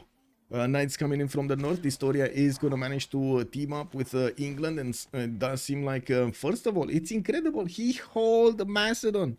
He has been holding Macedon from the beginning of the game. And look how many units are coming in. Okay, sure, they're kind of like getting stopped at the river here. It's not like they have a lot of space to deploy, right? They're gonna be here and they're gonna be like cramped. Oh, let me get this attack going. Oh, move away. Let me get this swordsman.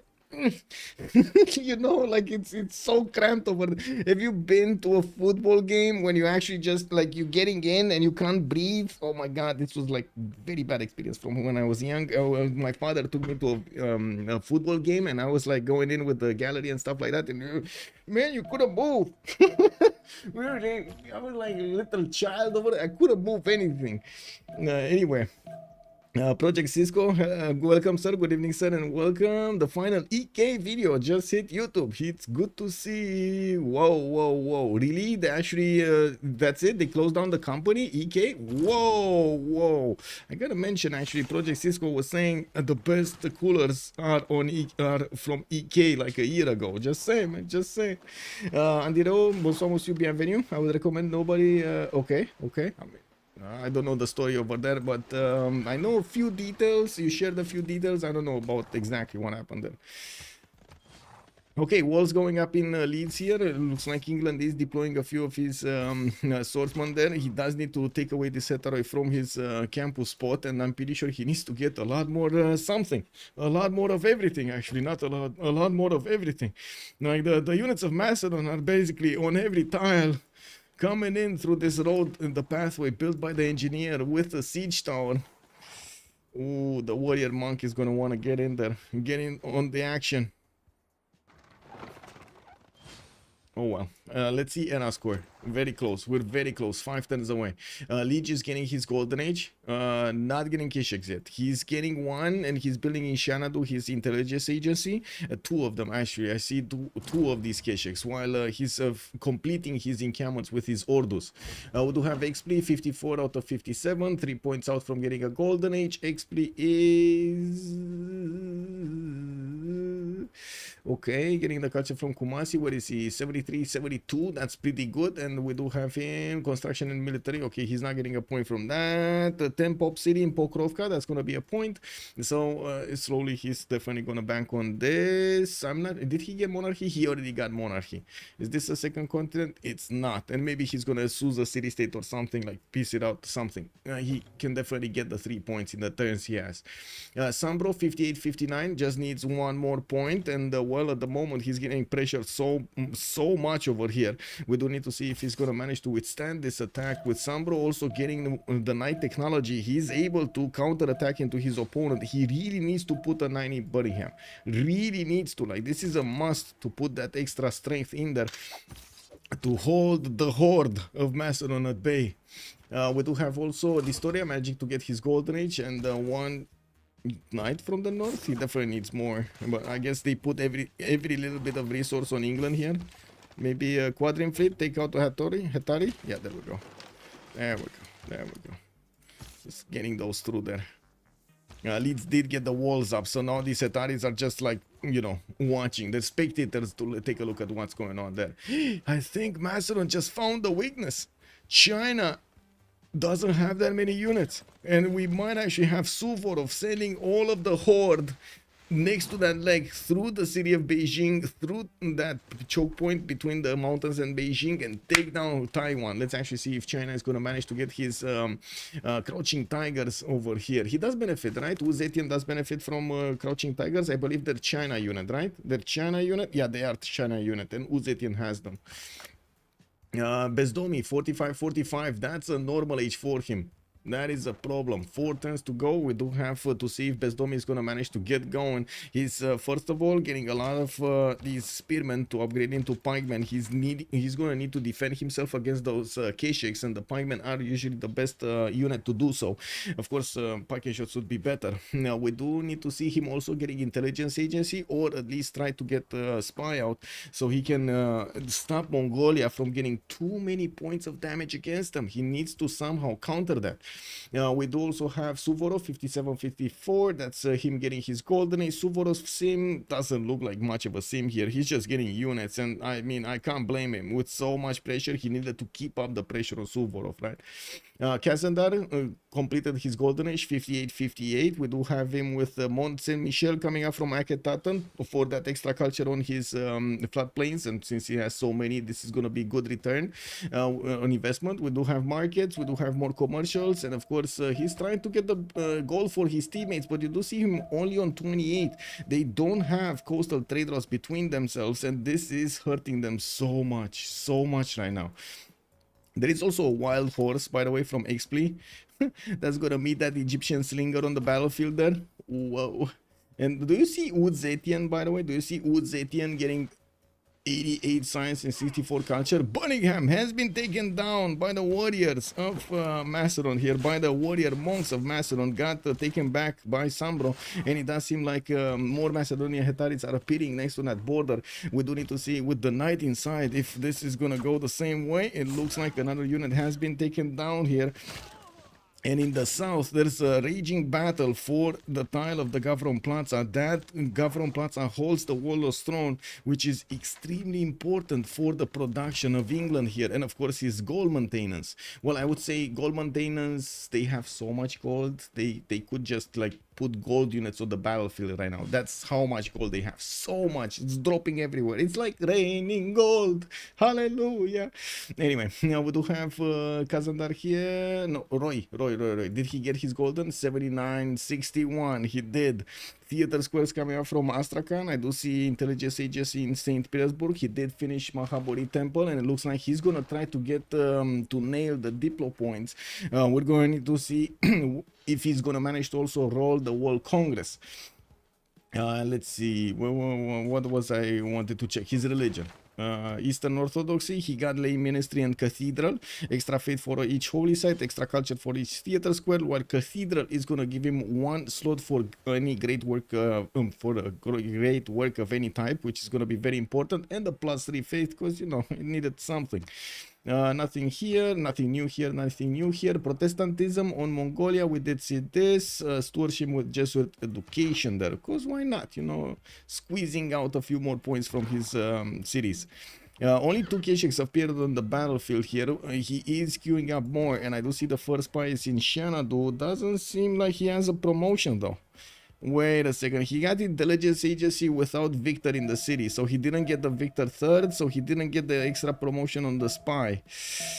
Okay, when is Terracotta Army finishing? I guess that would be a question. Is he even getting it?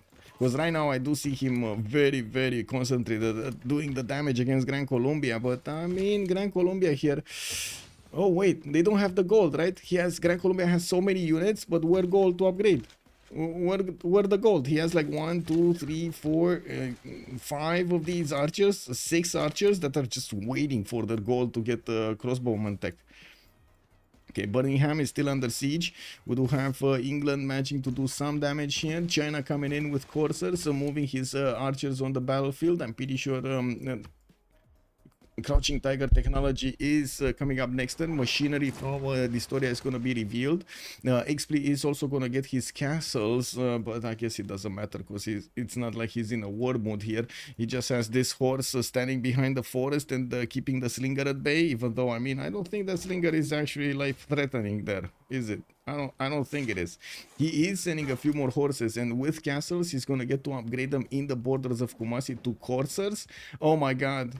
I think he's gonna catch Kazandar with his Fanfrown. Guys, we might actually see some plus 18 stuff over here. Uh-oh, be ready, be ready. If there's gonna be any children, put the hands on their faces, man, because we got over here coursers from Scythia that might go into Egyptian territory, and those cities will get pillaged. You're gonna see gold raining and yields raining, maybe even cities burned to a crisp.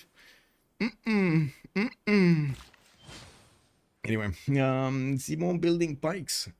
Yeah, Simon is building pikes. Well, trying to get them as quickly as possible here. Also, Warrior Monk gameplay. Lol, I'm from here for it. Yeah. Can you show the promotion tree for them? I don't think I can actually see the promotion tree of the Warrior Monk. No. Warrior Monk.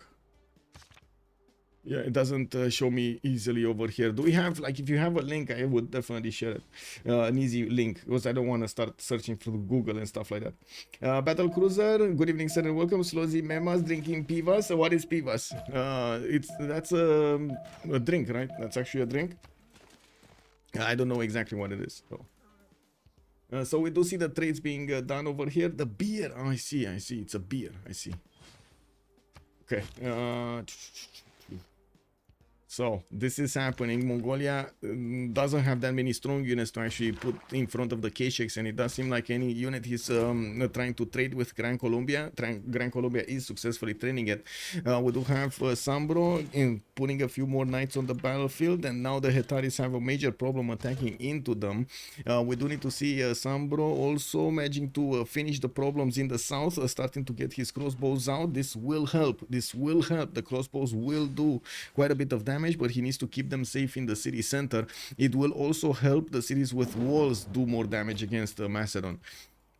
With the Crouching Tigers coming in from the north, it seems like Sambro might have actually withstood this attack just in time for China to walk in with some of his units to deal the damage against Macedon here. There are coursers that are just sitting next to Beijing with Crouching Tigers right behind them that might actually start moving towards the south here. With a spy already deployed in Pella, he's getting that extra diplomatic visibility here, or easy, because I don't see it. Is that spy working a mission?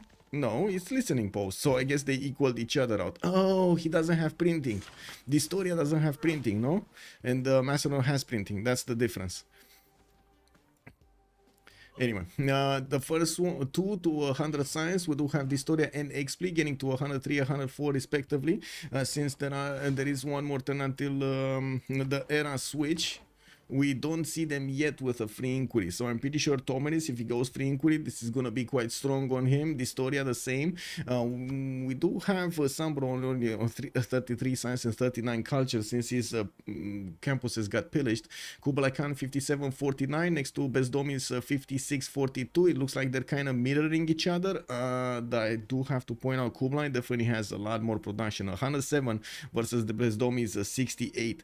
It does pay to actually have all of these encampments, and it does pay to actually have the buildings in them, allowing you to make those units much quicker.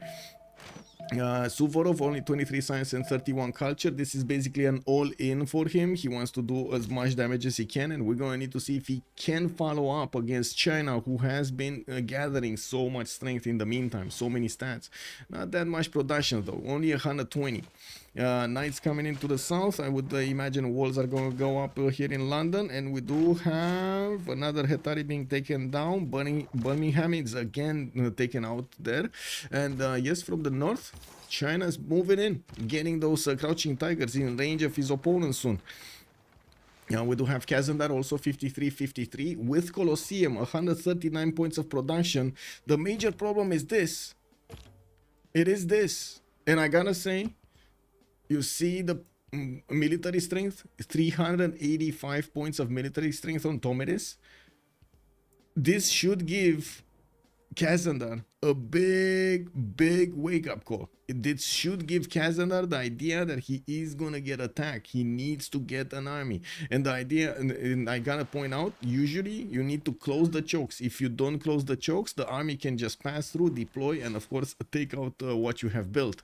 We do have Mont Saint Michel also getting built in Aketatum, finish next turn. Quite a few cities have production queues open. We do have the supermarket city, Nekian just choosing a theater square, and I do see Mike. Oh my god, he's ignoring this. He's actually ignoring this.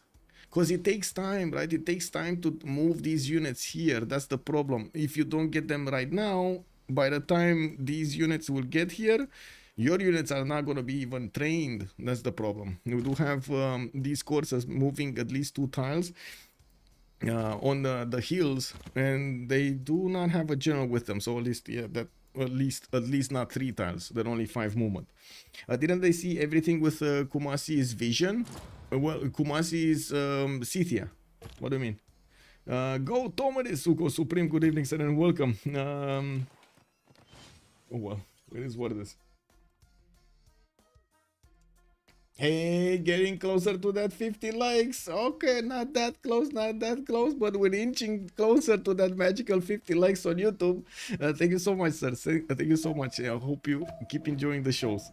Mongo thought Kumasi is getting attacked. No, Kumasi is actually the staging place for Scythia to get going against his opponent. We're gonna have a pause of 2 minutes here for the players to do their votes, and we're gonna come back a little in 2 minutes.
Okay, well, we're back in. We're loading into the new turn, and let's actually take a look who got that golden age. Yeah, everybody across the board here.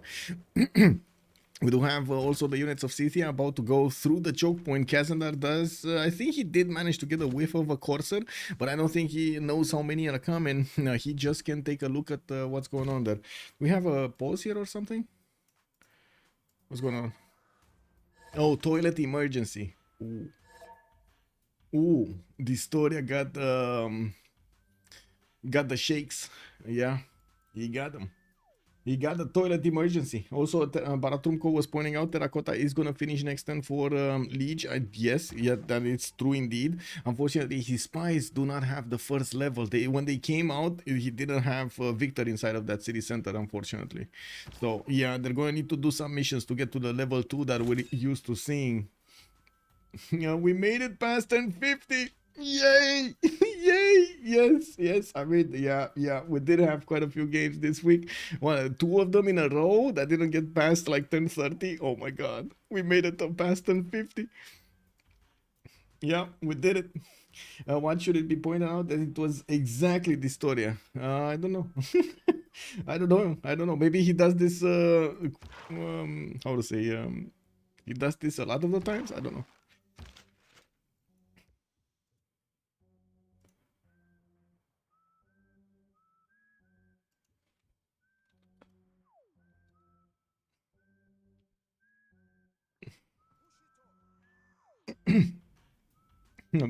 Alex got Birmingham again. Yeah, he keeps on taking it, he keeps on losing it. That city's gonna rebel next turn, gonna also get some free units over there, free city units.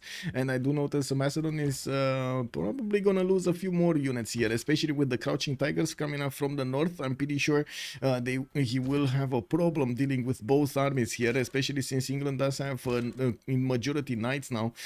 He would probably need to get his own printing. He's 9 turns away from printing, while Alex plays 2 turns, Liege is 5 turns. Okay, well, he's getting there. Got this.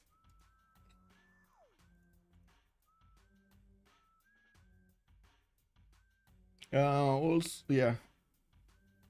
Oh, he's a settler. Where is his settler? Didn't he move his settler? Wait a second. Where is his settler? Here. He moved it so far away. He's safe. He's actually getting out safely out of there. Let's take a look at Russia. Getting his spy out also. Plugging in Liang in Kazan. Did get Novgorod on the right side. And also Arkhangelsk in the Singitic Gulf. That will allow him to actually trade with somebody. Maybe we will see him trade with Gran Colombia over here. Did they? They didn't actually break the fog of war completely. They need to get a unit like a galley to break the fog of war. And I don't think he can send the trade route to Alexandria, and there is no other city on the coast. Suvorov is getting one on the uranium. So this is it. This is where that trade route is going to go. He just needs to wait a bit for it. Now we do have more commercials coming in. I'm pretty sure they're aware they don't have that much gold to spare. They already probably had some problems upgrading some units, and now, well, they're trying to get it going. 25 gold a turn on Roy. I do also want to talk about their Golden Age options. Drums of War for Kublai Khan this time around. 63 science, 31 culture. He knows he's going to need to keep pumping out Kesheks to overwhelm Gran Colombia. And I do notice the pikemen can withstand so much damage from these Kesheks. We do have Tomeris also 110 science, 92 culture. Is kept going on a Pembrasian voice, but he is about to apply the biggest surprise against Kazandar over here. He's catching them. He's catching him basically taking a dive in a river, you know, cleaning himself up over there in the water with his clothes on the shores. And he's just gonna take his clothes. He's gonna leave him without them. That's a problem. And I think that will be a problem on Kazandar here. We do have also Distoria with 109 science and 50 culture. Went for the Drums of War this time. Looks like he is getting up for war against the Macedon. He wants to be sure that he's going to have enough production to hold his opponent and also help out England hold his cities here. It's very important to have these trade routes working. They're making so much gold with that. Now we do have Bezdomi also, Drums of War, 58 science, 26 culture. Not that much of a difference between him and Kublai stats. The production though, the production is still with Kublai, Suvorov, Drums of War, 30 science, 29 culture. Looks like he's kind of running out of steam. And he's trying to get out of this situation with more cities. I would imagine he's going to try, well, too late to actually get Terracotta Army. That's going to finish on Kublai. I would imagine he's going to try to get a working economy and also start to get his setup going for his campuses. Definitely needs more science overall. Even if he's taking so much science from his opponents, it's still good to actually have it. Now, we do have Suvorov also. We talked about him. Kazandar, 104 science, 66 culture. Switched to a free inquiry Golden Age. First one in the game to do that. And we did have him finishing up Mont Saint Michel here, getting so much culture from these tiles, from the tiles of his floodplains. 60 science, 143 culture on Peter, 101 faith at 10 with 162 production. Looks like Russia is going to be a very strong nation later on in the game, but he's also going to be exposed from the west side here for a D-Day. So if well, maybe if City actually wants to get some units in the water, it might have the opportunity to do some damage over there in the Russian territory. Okay, Buckingham still rebelling next turn. We got some movement here. It does seem like that crossbow is gonna stay alive. There's no movement available for him to do the attack, and the government plaza, the campus have been pillaged here. England, Sambro is gonna have a harder time to pump units out. Definitely harder time. At least they do have a lot of gold, you know, like at least that.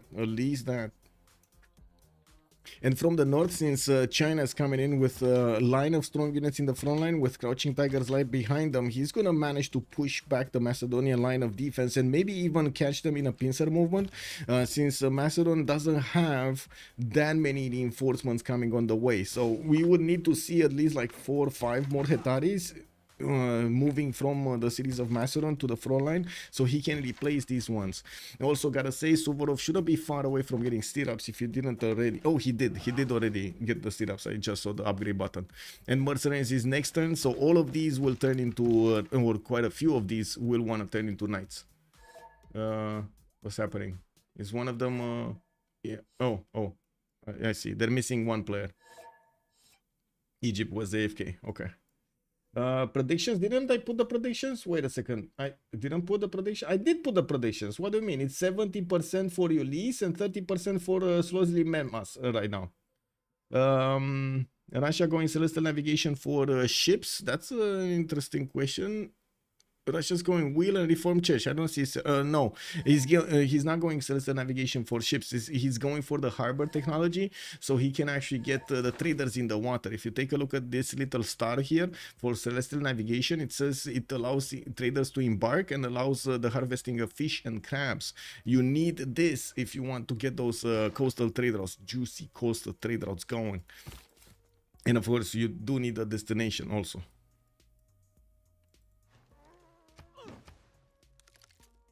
Okay, well, next few turns are gonna be quite interesting.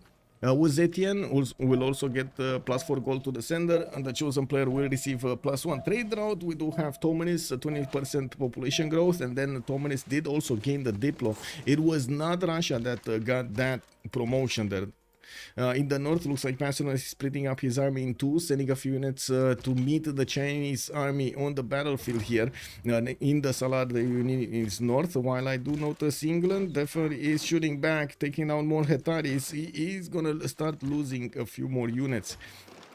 Man, this squadron fleet is just the bomb. It took out so many Hetaris.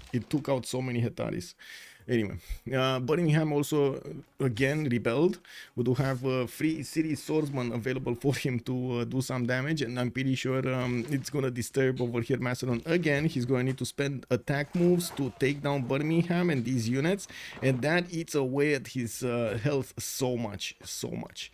The crouching tigers from the north, not yet that strong, but they're getting stronger and they're getting promotions. I'm pretty sure these Hetaris of Macedon are gonna feel the sting of the Chinese crouching tigers. Timur has also been recruited on the side of China, giving these crouching tigers 1 extra movement and the extra +5 strength, not to mention also these coursers. I think we took a look at all of their golden age, yeah, or golden ages. Yes, we did. What's happening here? The surprises oh my god, man. He's doing the total surprise.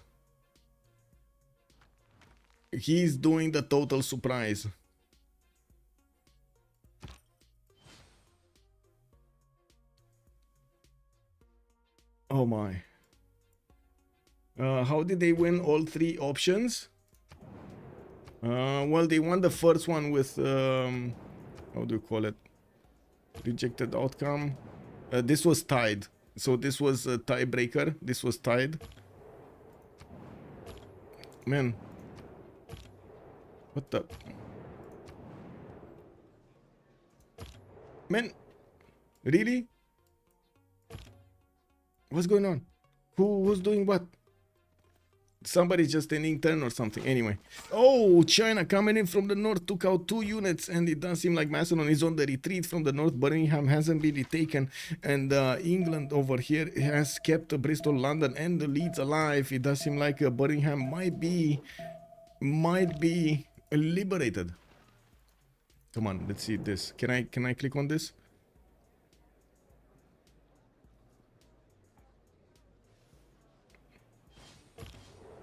This is the AI, no? Wait, this is the AI. This is the AI and this is me. Okay. Yeah. Okay, so we did equal that. I was worried we didn't equal that. In the other ones, it doesn't look like they were interested in this.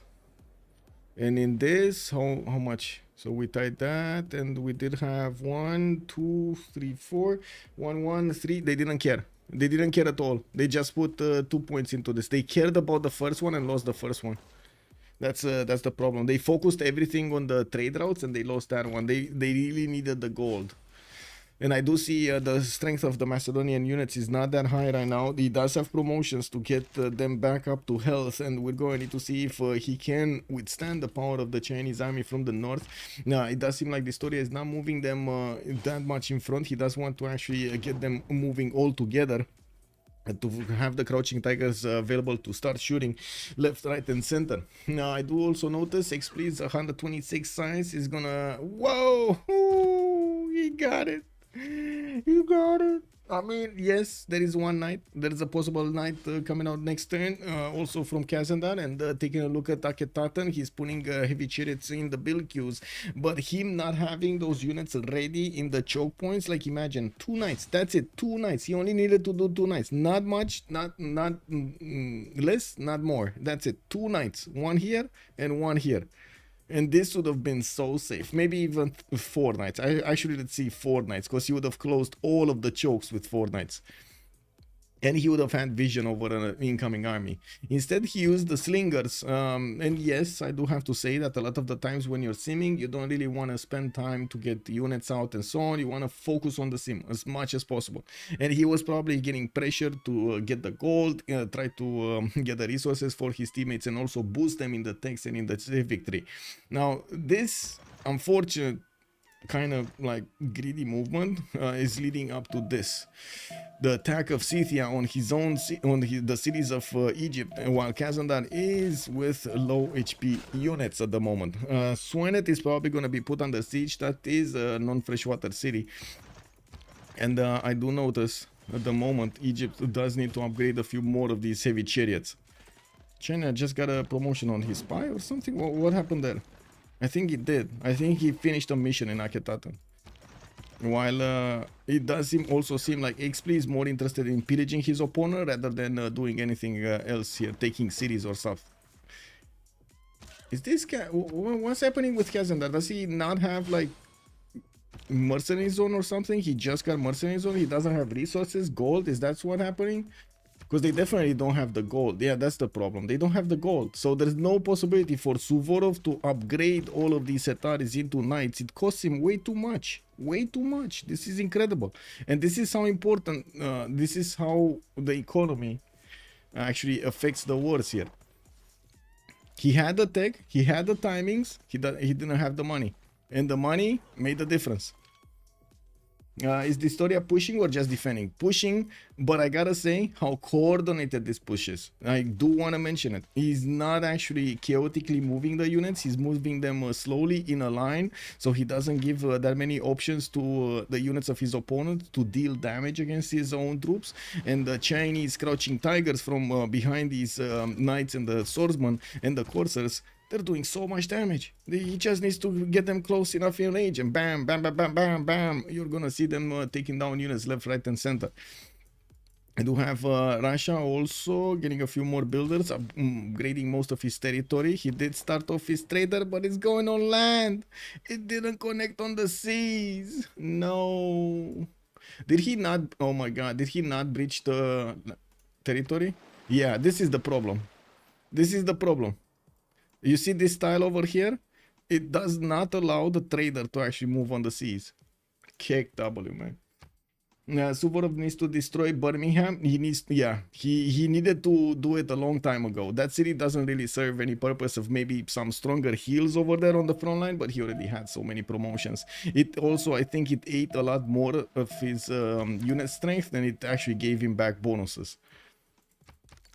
We got a few more settlers coming around from Suvorov. He's going to follow up with hard-built knights and sending them there on the front line. He's getting spied on by China, and I do see intelligence agency finishing up next turn for his own spy. In the text screen, we do have Macedon discovering military engineering next turn, and I do see medieval fairs also coming up in 1.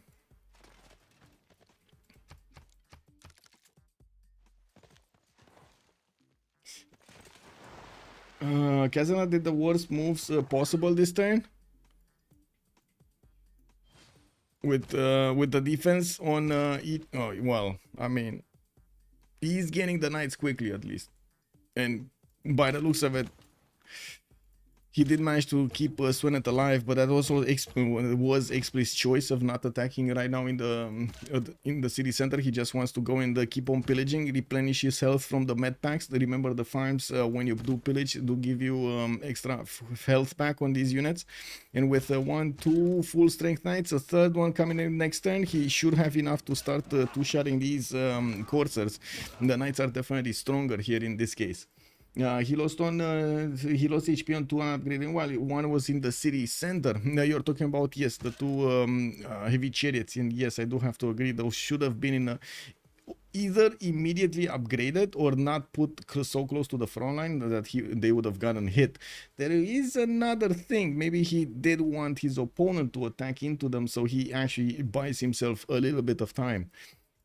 We do have Birmingham again rebelling, and I do see these swordsmen in the south are well, are gonna have the opportunity to do some damage over here against the Macedonian units, while from the north, China is still waiting to move his troops to the south. Let's actually see how he's gonna try to get close up and personal with the Macedonian army, which did manage to actually push quite hard even into the Londonese borders. We do have a crossbow finished in Leeds, which is coupled with the quadrim to do the damage against these Setaris. Looks like slowly he's eating away at their strength, while we do have the wall strength also quite strong right now. Quite strong. The wall is strong with this one. And another knight taken down. Hetari is also gonna probably be taken down next turn. These crossbows also have promotions, by the way. They kept on shooting non-stop, and he did not manage to stop one turn to get the promotion on them. That, I guess it is what it is. And from the north, China just missed the timing, the last second timing over here. Let's see what's going on here. Swenet encircled. We do have the knights managing to take down one of the coursers. And moving forward, I do see a Chinese knight is also starting to pillage the lands of Egypt, especially the commercial, trying to steal some gold, while new knights are coming in. We do need to see if he's going to manage to actually survive here with the city of Swenet intact. There isn't a lot, there aren't more units coming in from Scythia. This is all it is. This attack is all there is.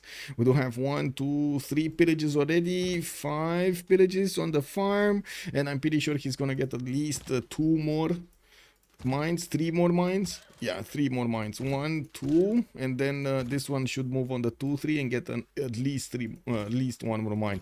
This one can start pillaging the farms over there between Edfu and Akhenaten, and we'll see what the knights will do. And Sasu, bonsoir monsieur, bienvenue. Also Max Nahulbuk, good evening sir and welcome. Raising Swenet is nice, pillaging 1 gold from mines is better. Ah, yes sir.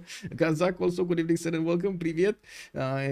Well, maybe at least Alex still benefits from production bonus from capturing Birmingham. Well, let's actually see what he's going to use that production on, because at the moment he's kind of running out of units here. He has so many units and not that many remaining alive. And I gotta say, the story is still very careful how he's gonna keep on moving towards the south here. Show Mongolia-Columbia war. Nothing's happening here.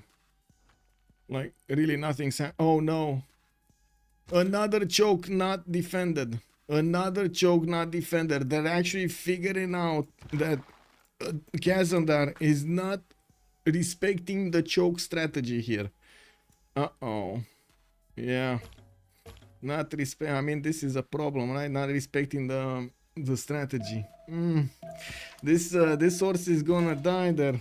The knight can actually take his place, but then the knight is gonna die also. There isn't much that he can do here. Unless he actually puts more knights, or at least has like 3 of them with crossbows in the forest to actually deal damage to any unit coming onto that 2-2 forest. And anyway, his at the moment his priority is to take out these Scythian coursers, push them out of his territory, and it does seem like Kazandar is being slowed down from getting his sim up. He's on 135 science, 86 culture, getting pressure from 2 sides and not getting help from anybody.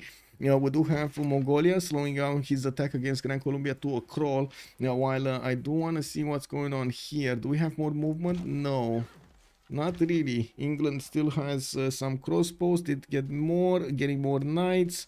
Okay, kind of pushed out these Macedonian units Zetaris from his borders because of the strength of the crossbow, the walls, and the quadrim. One of them would have died every turn here. Ooh, that had a promotion, but it didn't manage to get it. Oof. Yeah, well, it is what it is. Oh my god, wait a second. 82 defense strength, warrior monk. I think that guy is pumping. I think that guy is pumped.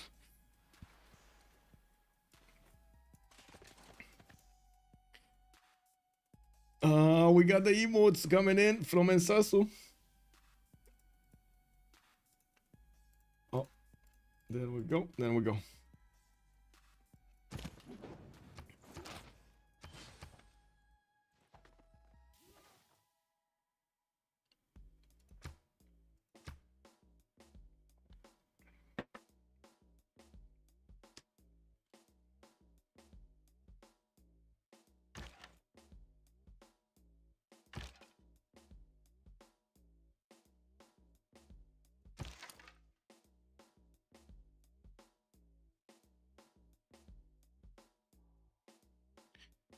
Okay, this is the biggest problem here. Not much this is the biggest problem. With 1, 2, 3, 4. Oh my god, look at this invasion. Liege is getting an all-out attack against his neighbor here. In Egypt only sees a few of these Kesheks. It doesn't see all of them in the water. And also their strength is kind of masked because they are in the water. Liege is on 910 military. He's actually like 1100 or 1200. We do have only a few units displaying next to Gran Colombia, which at the moment are actually outside of the vision of the Gran Colombian cities. Let me actually take a look here. Hey, this. Oh, he does have a spy or something. Egypt has a spy in the capital city. So he sees there aren't that many units here. They also see the units in Ulaanbaatar. They should have noticed. They should have noticed if they had a spy in Ulaanbaatar and saw this. They should have noticed Mongolia is just putting units in the water and sending them towards Egypt, towards Kazandar. We got ancient walls coming in here soon in supermarket. Looks like this is how much Kazandar is feeling unsafe about this.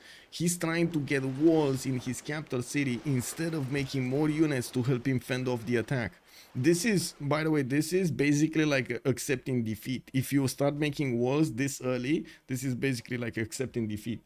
Can you send your 5 gold, please? It's up to you where it will go. 5 gold? What? Bankruptcy? Where is the bankruptcy happening? Or oh, this one? Yeah, kick W, man. Thandorius also, my pillages are justifiable or for a simple grief, but shouldn't the focus be more on districts, especially versus the Simon, like hurt them versus filling your coffers? I don't want to say taking out mines also takes out the production from them. And that's 2 points less of production that he's going to have on each of these tiles. It still hurts him a lot, and extracting so much gold in the meantime. Yeah. And that is bankruptcy. Yes, if they do take out Egypt, that is basically bankruptcy for them. They don't have gold. Bezdom is making 51 right now. Roy is barely on 27. They didn't manage to couple their economies that easily. Some of the traders are still going on the land trade routes here. Russia did manage to couple at least one. And yes, I do see him on 207 points of production with 117 points of faith per turn. Did recruit also the first engineer. Let's see what's happening here. Bisheng, okay. Who did get Hypatia also? Hypatia was Uzetian. I do see Uzetian also picking up Zankian. That's one of the free traders, or I should say one of the extra trader merchants. Marco Polo is another one picked up by Scythia. And Uzetian got Ibfadlan. So they got all three on their team. Nice. That's pretty big. Let's see what's going on here with the Legion's army about to disembark here and going through the hot gates towards the Egyptian borders. We do have Egypt building up the wall defense and trying to push back the units of Scythia from his eastern borders. There still are a few of them that are how to say, lingering around, trying to do as many pillages as possible. And yes, I do see the majority have been dealt with. Just one courser, one knight, one scout is available from the initial attack. Of course, Mongolia is going to pick up the slack here, and I'm pretty sure we're going to need to see Athena coming in. Wow, she just came in to destroy my chair and ran out. Athena? Hello? Athena? Incredible, man, this cat. Solo, good evening, sir, and welcome. Mongols went shopping at the supermarket. Basically, I mean, you know, they want to get those goodies in, right? They heard there's a big supermarket in Egyptian territory and they wanted to feel it for themselves. Max is also saying, I'm not concerned for my team Ulyss. With this attack on Egypt, they will be in a great shape. They will. Yeah, Liege is putting out a massive attack over here, and it is a big brain move. I gotta point this out. It is a very big brain move. What are you doing? Athena. She's playing the teenager. Wow. Totally ignoring everything. Trying to destroy everything she touches. Wow. Yeah, gonna raid the shelves of bread. Exactly, Yorkshire bread. Good evening, sir. Egypt is cosplaying as Georgia. Oh, yeah, he needed to get the tzitzis out. Now, we do have the K6 getting into the borders, and well, first of all, they do have 50 strength against Egypt. I do see a spy here in Neken, but that's from Scythia. He doesn't have a spy, actually. I don't see Mongolia spy. There's a Chinese spy, that's it. Okay, Mongolia really needs to send a spy there to get that extra Diplo. That's the low damage roll that we do see. He just doesn't have that extra Diplo on opponent's movements. Yeah, we do have also his K6 quite exposed to the Egyptian knights. It's just a matter of getting enough Egyptian knights to actually attack here. There's also another thing. There's a lot more science on Castanar than on Liege, and I'm actually curious how quickly he can get to Cuirassiers. That will be a unit that will definitely help out against Mongolia here. Do have metal casting in 4, nationalism in 6 from Casadar, and that answers that. It's not quick. It's not quick enough. Okay, Mongolia still needs to get a few units out and about here, and I do see Kazandar surprisingly is not getting that knight into the city center. But anyway, that really needs to go and heal into the city center. That's the fastest heal, by the way. The city center heal is the fastest heal for your units. If you have a low HP unit like this, you need to put it in the city center, or you should put it in the city center to help it survive. Well, that's those are 2 knights being taken out, and again, he didn't put it in the city center. Okay, interesting. It is what it is. We do have K6 coming around here, and I do notice another knight has been taken down. More crossbows need to come out, and quite a few heavy chariots coming from the northeastern cities. These knights that have been fighting the courses of Scythia on the right side don't have all promotions. Some of them do, some of them don't. They do need to get the higher strength if they want to keep up the attack against Mongolia, and it does seem like Mongolia was the one clicking the buttons faster with the activation of also the level 2 spy in Neken. Oh, now I see what happened. He got a +6 activated against his opponent. Man, in the tens we talked, or in the seconds we talked, Mongolia did manage to get a spy in Neken. Nahostra also, go Ulyss, calling it out over here in chat. Well, it seems like they're on a roll. They are on a roll. Macedon is still keeping Birmingham in check. We do have China deploying more of his knights towards the south and buying out heavy chariots. I do notice he didn't actually finish Great Library, but he's like 6 turns away. I think he has been building this for quite some time now. We do have in the south also Russia just totally ignoring that he has an opponent to the north, Gatapadana, Mahabodhi Temple, a nice array of I really like this, by the way. I really like how he placed all of these theater squares next to one wonder, Temple of Artemis, and then got the districts around them to give them as much adjacency as possible.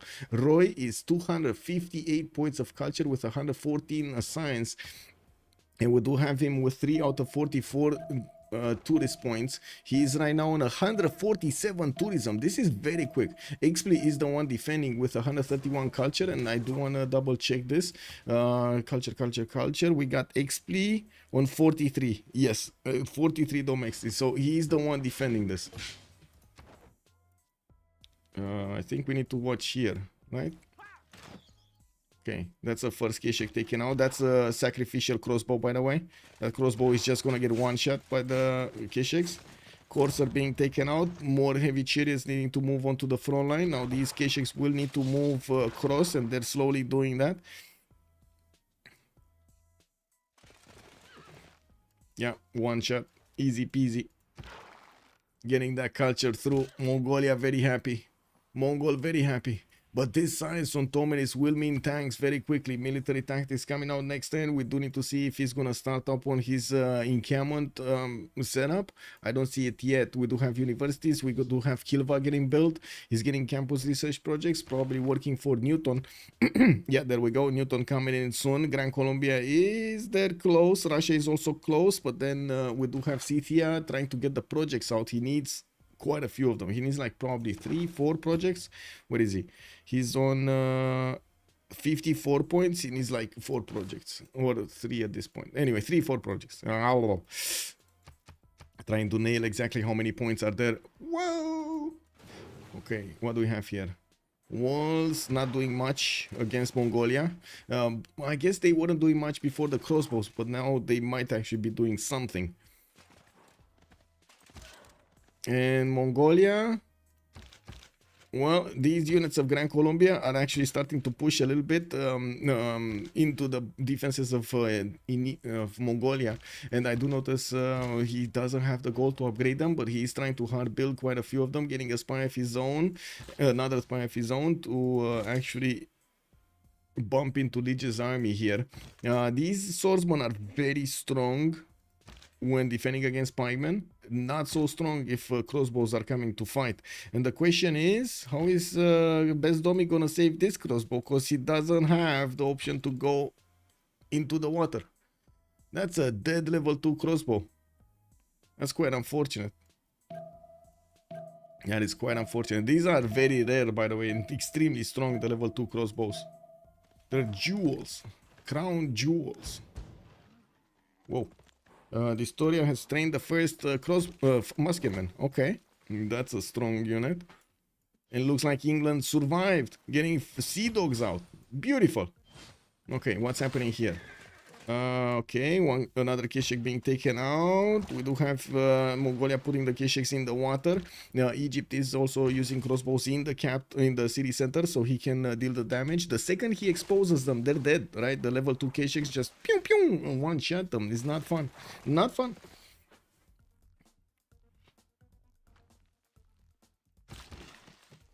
XP upgraded. An incense tile. I do want to point this out, by the way. You can send builders to upgrade tiles in the city centers, in the city states, and they will give you that resource. So, for example, if you see coal in a city state being acquired, you can upgrade it and you will get coal if you are the Sus of that city. In this case, he really wanted the extra incense. Really wanted it. I mean, you know, can't blame him. We do have China also going directly to get cuirassiers. I do see cartography in 1 turn, nationalism in 7. Cuirassiers with crouching tigers right behind them should break Macedon here, even though I do have to say Suvorov has a unit on every tile. These are like 4 tiles wide and deep of units here for him. Incredible, incredible army, man. There's no tile that doesn't have a unit here. There are tiles with multiple units on them also. Well, of different types. Check. Nah, it's okay. Egypt just needs to buy time. Yes, Egypt just needs to buy time. That's how it looks like. And that's exactly what he's doing, right? Buying time for Russia to try to get the culture victory going. We do have Russia 7 out of 46. He just got 4 tourists. 4 tourists in the times we just watched this. We're going to need to keep on having our attention on this. Because it's happening. It is happening.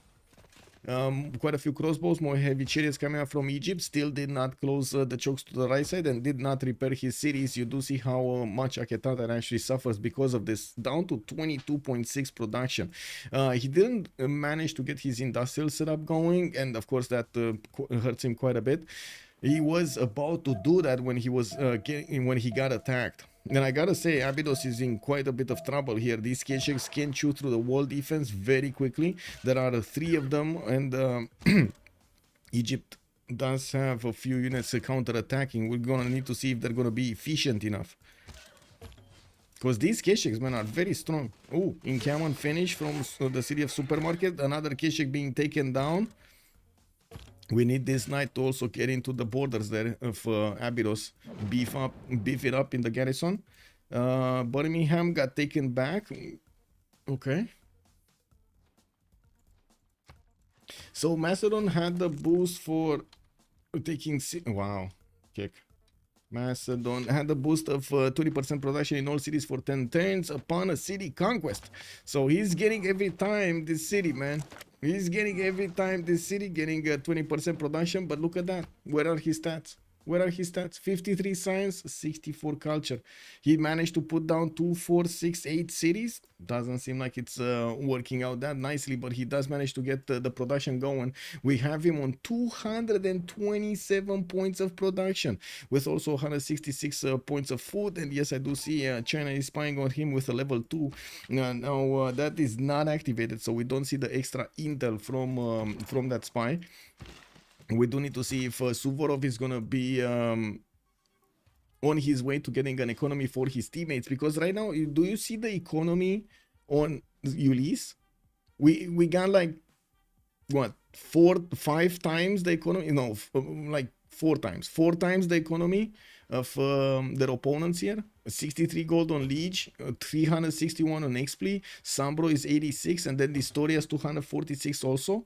When on the other side, they're barely breaking 80, let alone 361. Macedon seeming in behind the big push is so poetic, consider Macedon conquest in history. Yeah. Egypt got IR, as did England get IR. Great Vikings will save the world. It's okay. Yeah. Memas world at least. Well, let's see if this actually happens. More damage being done, but not much. Pillaging more farms, so he gets the strength. I do see Gran Colombia did send a courser to help out, and he is going to manage to do the damage against the K-Shakes, while it does look like he did save the crossbow. He saved the crossbow. He's back in Guayaquil to get the health back. He's getting patched up right now in the hospital. Or in the Krankenwagen. Yeah. It is what it is.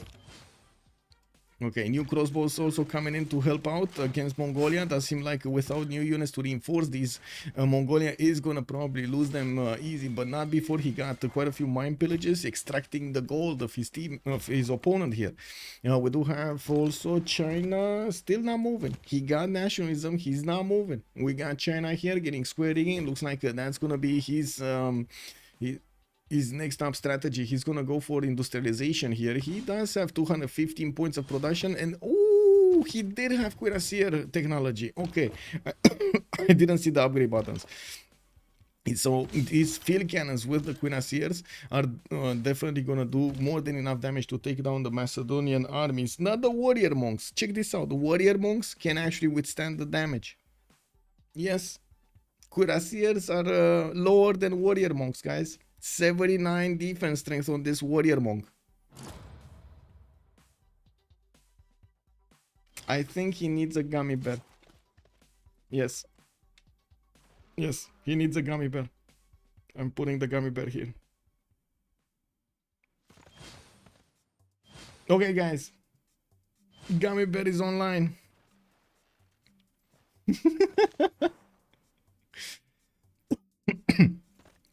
Okay, what do we have here?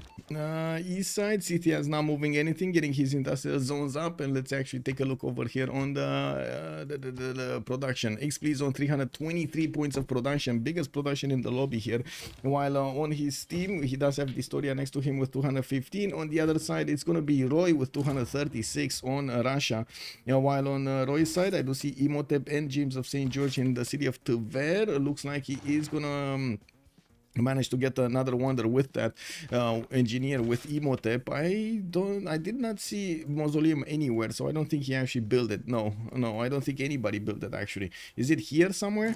Do you see the extra science and the culture in the water? I don't see it. No, it's not. So it's, yeah, nobody built it. Neither was it in China. Yeah, nothing's happening there.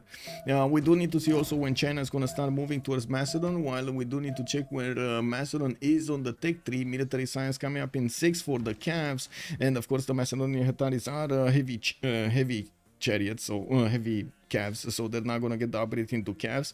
Now we do need to see if he is gonna get some of these units. Yeah, he does have coursers coming in right behind us.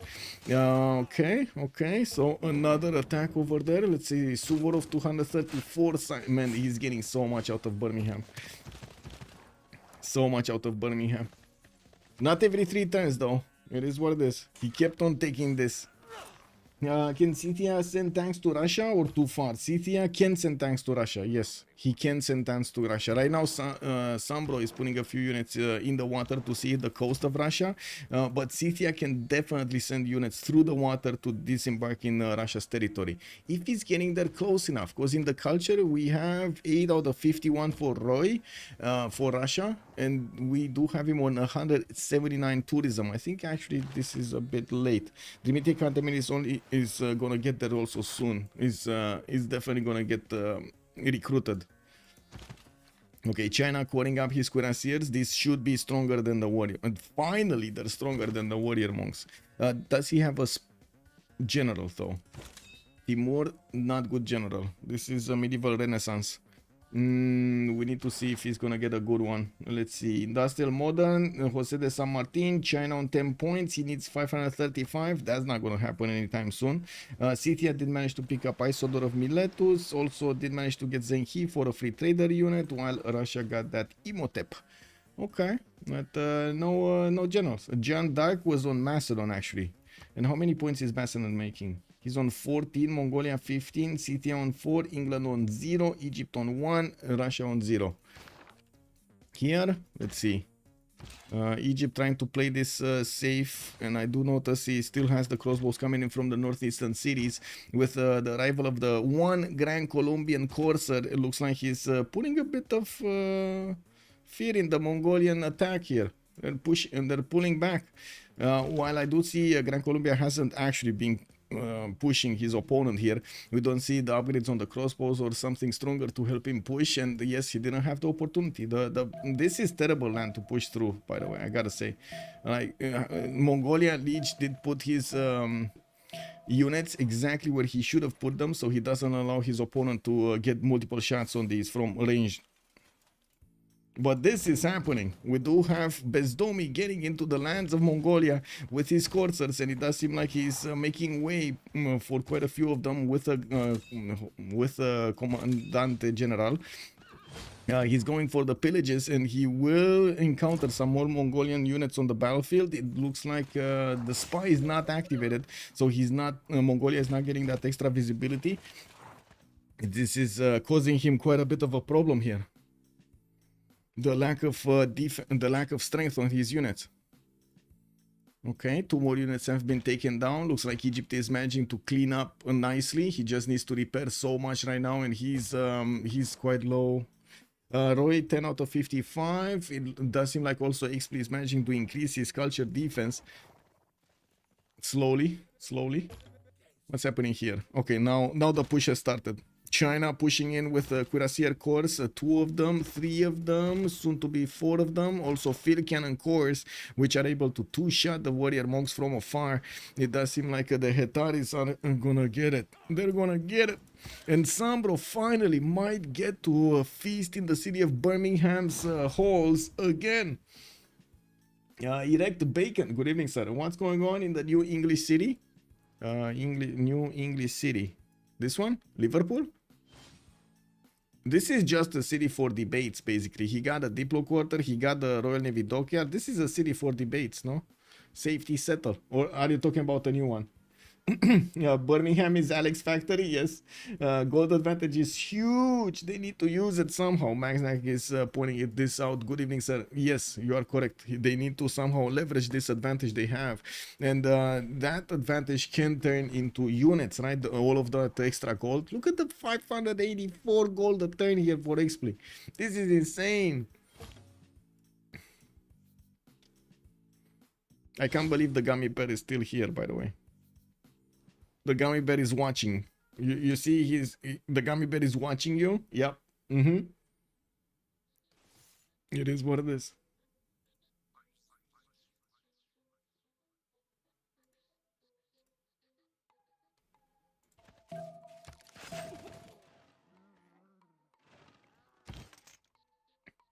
Wait, did Mongolia just pull back his units into his borders? Does he want to upgrade or something? Where is he? Metal casting in 2 turns. Well, not really to upgrade from that. But anyway, these Grand Colombian courses don't look like they're gonna be that incentivized to go full into the borders of Mongolia. They just wanted to get the mine and got back. Wow, a mine, a unit, and got back. Now we do need to upgrade to see him upgrade into his Llaneros. That is gonna be quite a strong unit to go against Mongolia. Although at the moment he's barely discovering gunpowder. We're gonna need to see when he's gonna get there.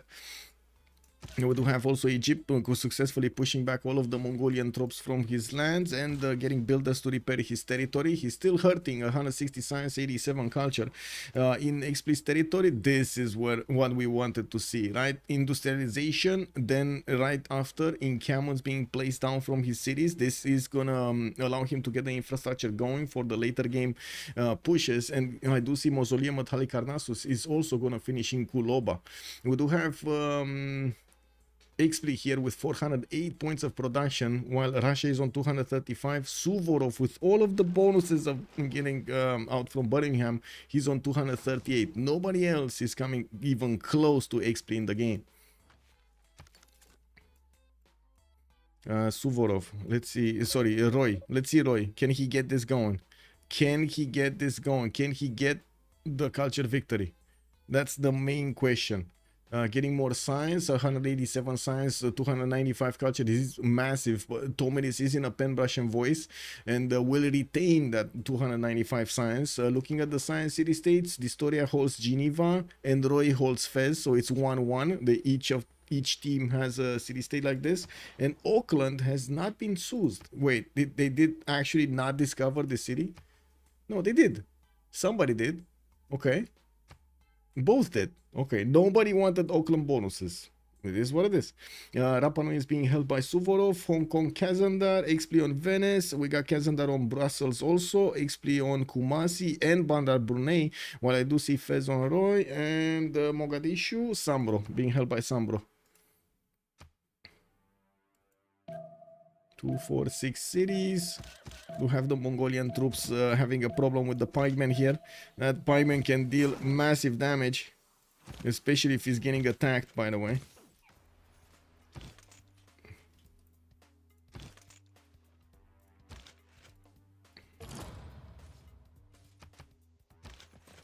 Okay, nothing much happening here. We got this war started, and it does seem like the Cavs are gonna be stronger to withstand the cuirassier attack, but it looks like they're just as strong as the warrior monks, right? 78-7, exactly as strong, not just as, exactly as strong as the warrior monks. He could have just gotten more warrior monks, but anyway, field cannons are starting to make passageways here, taking out the Macedonian units, which immediately are getting replaced. We do have also China receiving the help of England to get back his own city from Birmingham, while these field cannons in the north do seem like they need to move. They just got level 1 promotions, by the way. Yeah, they just got a promotions. Minted coin, good evening, sir, and welcome. That's a very good question. When culture victory? That's a very good question. Also, you can address Suvorov as Julius. Julius, I see.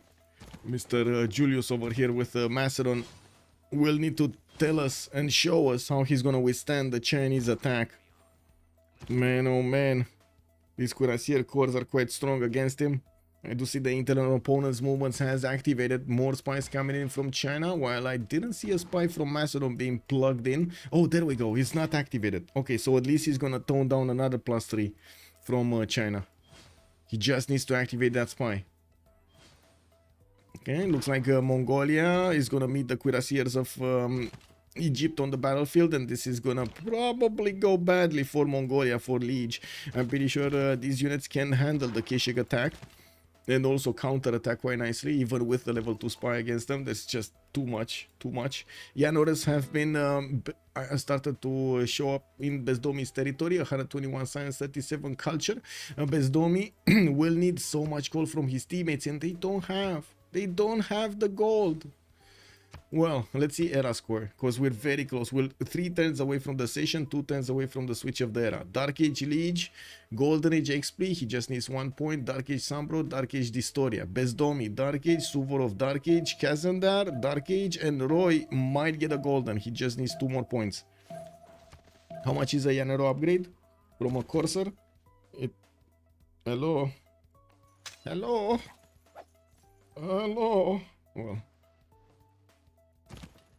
anyway, asked earlier, but don't think you saw. Can you please show the Warrior Monk promotion tree? Thundorius, I did see. I don't have it anywhere. I cannot click on buttons, so I can show you the promotion tree. I would do so.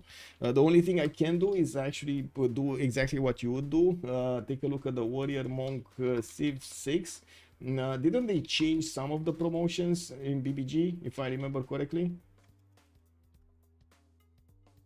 Or did they leave it the same? I think they changed. I remember something being changed on BBG. Give me a second. If you really want me to, I'm gonna spend the time to take a look at this. It just takes time, and we don't get to see what's happening here. Now the Llaneros are definitely stronger than what he had before. The Keshiks are gonna do the trick. What is the beta builds? Monk.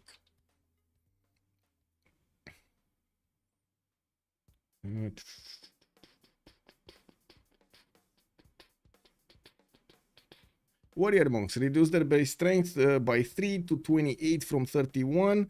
The unit rework seems to be a bit of a problem, easily buildable and too strong too fast. We prefer to tune down warrior monks a bit and see how it goes. Kotoku now allows the purchase. Warrior monks no longer interact with the Congress. I don't see the change in their tree though. Yeah, I don't see a change in their tree. So we should have this Civilopedia correct. Where is the tech tree? There's no tech tree? Cake W. I don't see the tech tree.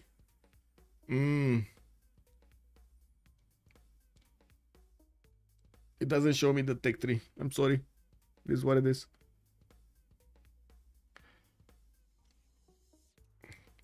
Cake.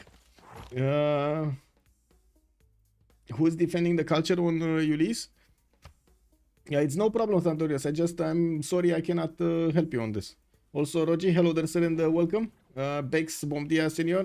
GG soon, I think. For who? For who? That's the question. For who? Do you think Ulyss is gonna get this win, or do you think we're gonna have over here Roy managing to get that culture victory?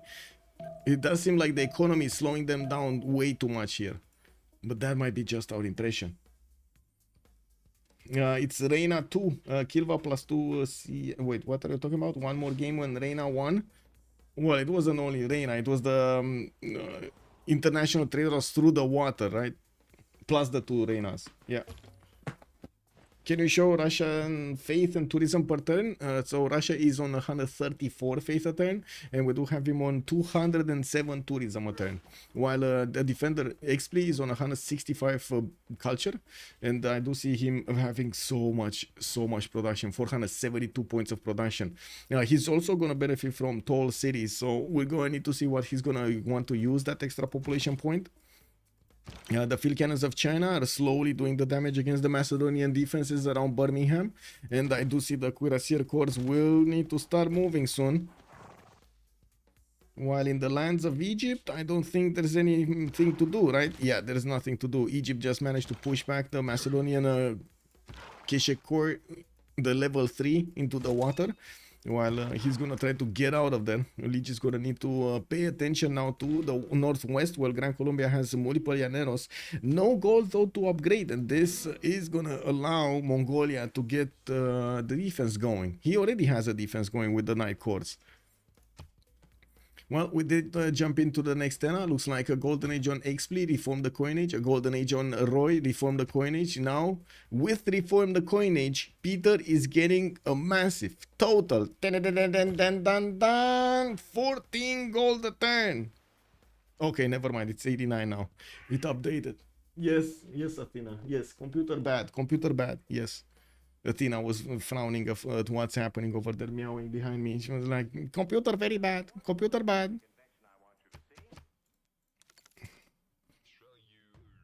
Yeah, the XP production is insane over here with the 300 points of production of 5 turning Forbidden City in the capital. Just Pokrovka is 85 points of production per turn. I don't think he has... Oh, he did... Bro. Get crazy. In my opinion, city helicopters will arrive to Russia earlier than culture victory. Minted coin, you might be correct there. Oh. She just poked her head in and just flew away. Ah, you didn't see the gummy bear. Oh my god, she's so happy when she sees gummy bears. I have never seen a cat that's so happy when she sees gummy bears.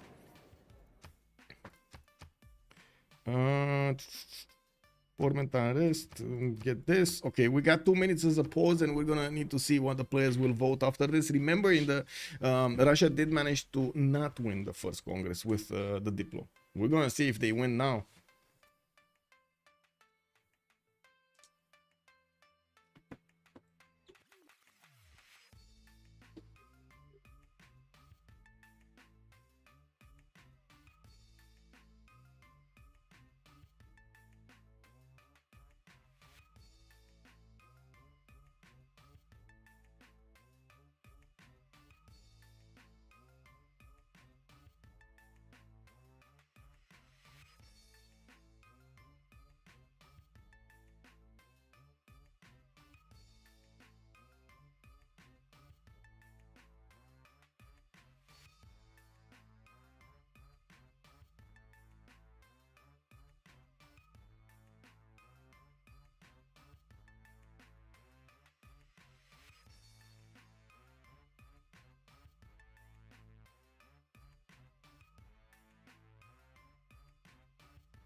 Okay, well, let's actually see what's going on here. Llaneros, 1, 2, 3, 4 upgraded. That's it. only got 4 upgraded, and he's trying to make some more, trying to hard build them. You know, we're gonna need to see how quickly he can actually get to nationalism. Though I don't think it's gonna be quick.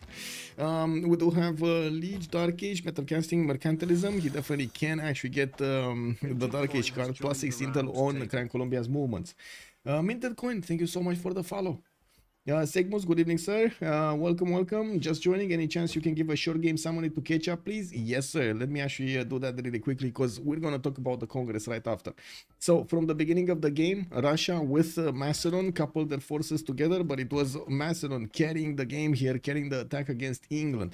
He did manage to attack Birmingham, held Sambro basically hostage over here, not allowing him to get past these mountains and doing a massive damage. He also did manage to liberate Birmingham so many times, conquer Birmingham so many times. He got so much production out of this. He's still on 240 points of production. We did have China joining the fight from the north. Macedon did manage to stop the attack for the moment. We're going to need to see if China is going to manage to breach through this. One other piece of information. Egypt did not manage to respect Scythia enough, didn't close his choke points, got attacked by 7 or 6 of the Scythian units.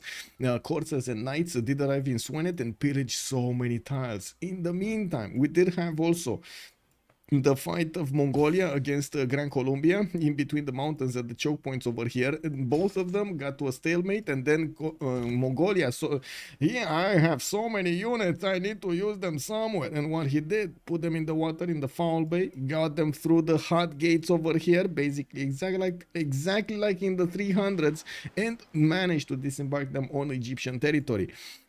He did put Egypt on the back foot and killed quite a few of his units, took out the knights.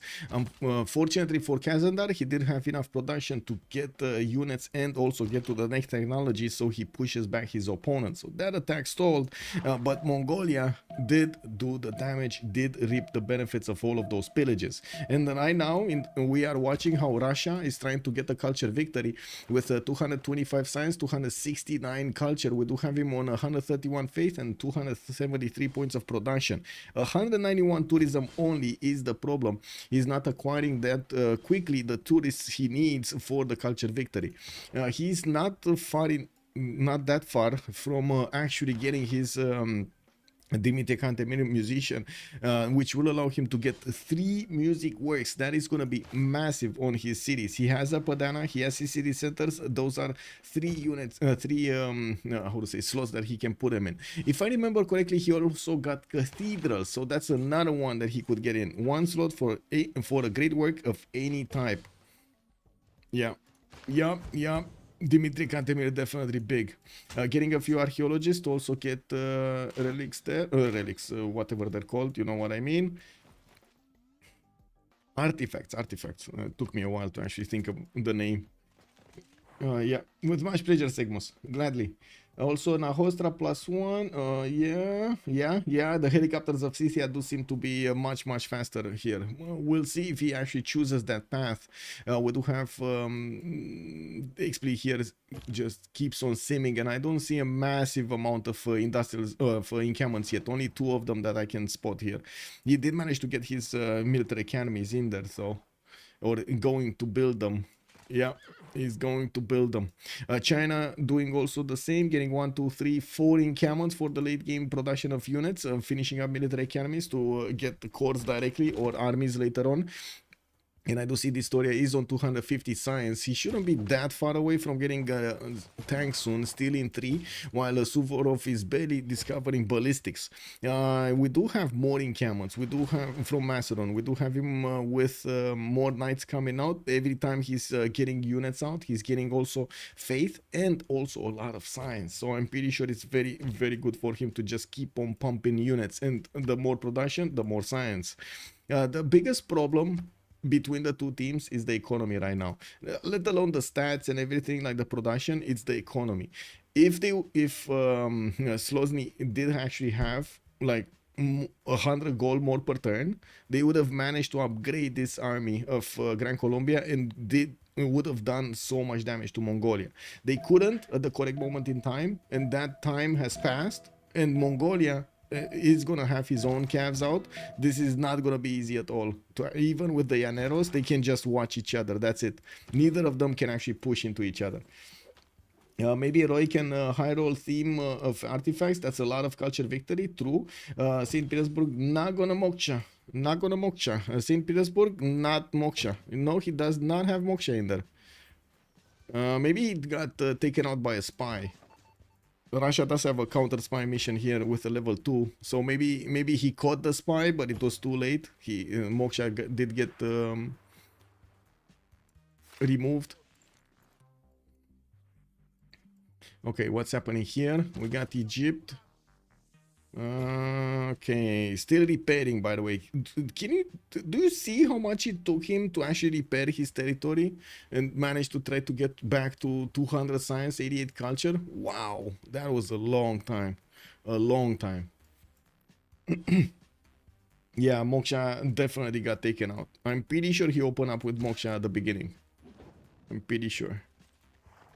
Anyway, England also getting his intelligence agency, his own 4 cities, getting the economy for his teammates. 100 gold per turn right now is perfectly fine. And yeah, I mean, he has been fighting Macedon for the whole game. It makes sense that he can, he tries to get as much as he can during the game. Even if China is keeping Macedon at bay, he does need to somehow be relevant over here for his teammates, more than just the military alliance, the walking talking military alliance, and the ability to get this. We do have spies executing. Oh, this is what happened. Neutral as governor, Moksha got taken out, and that's how he lost the tourism. Dominates also 2 diplo points again on XP. No theater square buildings. That's actually, wait a second. That actually hurts XP's defense so much, because XP doesn't have not that many theater squares, right? And he can't build the buildings in them anymore. This is gonna slow his culture requirement in this phase. Okay, this might be actually critical for Roy to get the points he needs. He's on 17 out of 79 now, and I do see XP is the one defending, still the one defending with 78. Tourism on Roy, 217 again. That's before Moksha gets plugged in. We're going to need to see if he's going to manage to get quickly the curator promotion for the doubling of the tourism from the great works of writing, art, and music, especially since he's going to have in St. Petersburg, in particular, 3 of those music works there.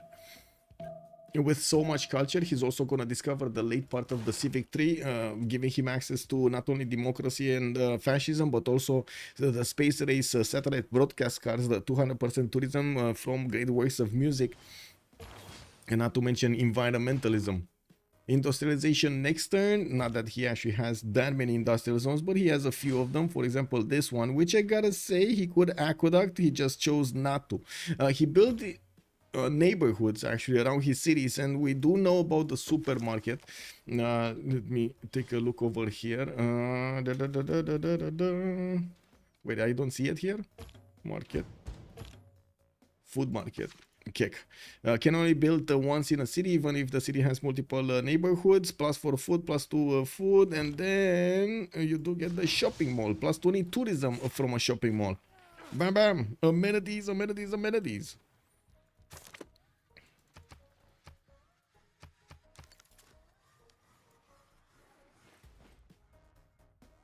Okay, looks like China has been trying to push through with his field cannons, got quite a few promotions, level 2s, got them to level 2, and I do see he's doing more and more damage to the cav cores here. 83 strength from these field cannons, actually that's a level 2 not cored up, this is a level 2 cored up. 86 damage, wait, what?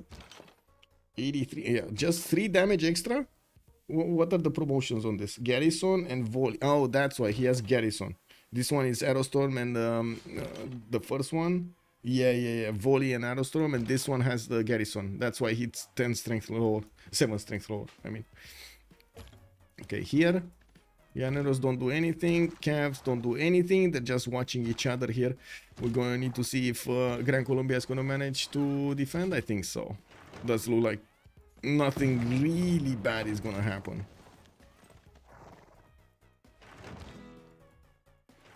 Wow. Well. Bezdomi is in a bit of trouble. We're gonna need to see also if he's gonna manage to discover that nationalism. He's so low in culture. He's having a major problem getting there. The malls, yes, the malls, exactly. I don't wish to interrupt again, but was hoping to get a glimpse of the cute little escape colony. Actually, wait a second, it multiplied. The escape colony just multiplied into Liverpool and Bradford. And I do see Sambro did manage to get next to Uluru, which is kind of a bad wonder. And yeah, it is what it is. He's gonna chop another Royal Navy dockyard out and sending his units back home. Yeah, we do have Cav actually going into the water from Scythia. Maybe he's gonna try to see if he can do some pillages here in the Russian territory. I don't think they managed to scout out Russia that much, no? Oh, they did. They did actually manage to scout out the majority of the land of Russia. They don't know about the southwest, but there's like nothing there. Russia could have gotten another city. He never did to the southwest of St. Petersburg. Did he even scout this? Yeah, he knows. He knows there's another river here. Yeah, yeah.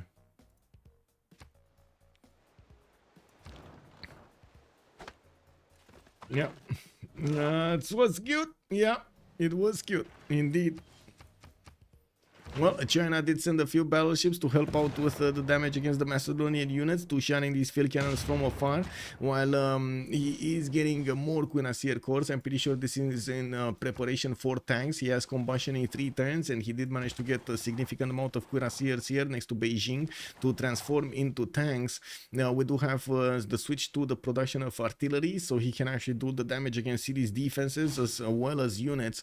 Now we do need to take a look here. Oh, Mongolia is pushing through. Let's see if the Llaneros can actually hold the Cav cores of Mongolia with a level 2 spy on them and the +5 strength against the melee unit, 4 melee units. Because of the card, Lich did put on Twilight Valor for the extra strength, but he doesn't get heals anymore. I mean, that's fine. I'm pretty sure he just wants to keep on attacking, and it's better to do more damage. Take out the opponent like this. Encampment training project. Gustavus Adolphus is also available for Mongolia for a general. Do we have any general yet on China? Because China didn't get a general earlier. He still has Timur, so he's not getting anything out of Timur here. Like nothing, really, nothing. We do need to see if he's gonna manage to get enough points. Is he? He's on 27 points right now, but the next general is 535. It's very, very, very, very tough. So, like, passively, he's gonna get it, like, in what, 10 turns, 9 turns? And then he could do a few projects to help this out, but he's preferring to actually put the production into units rather than general projects.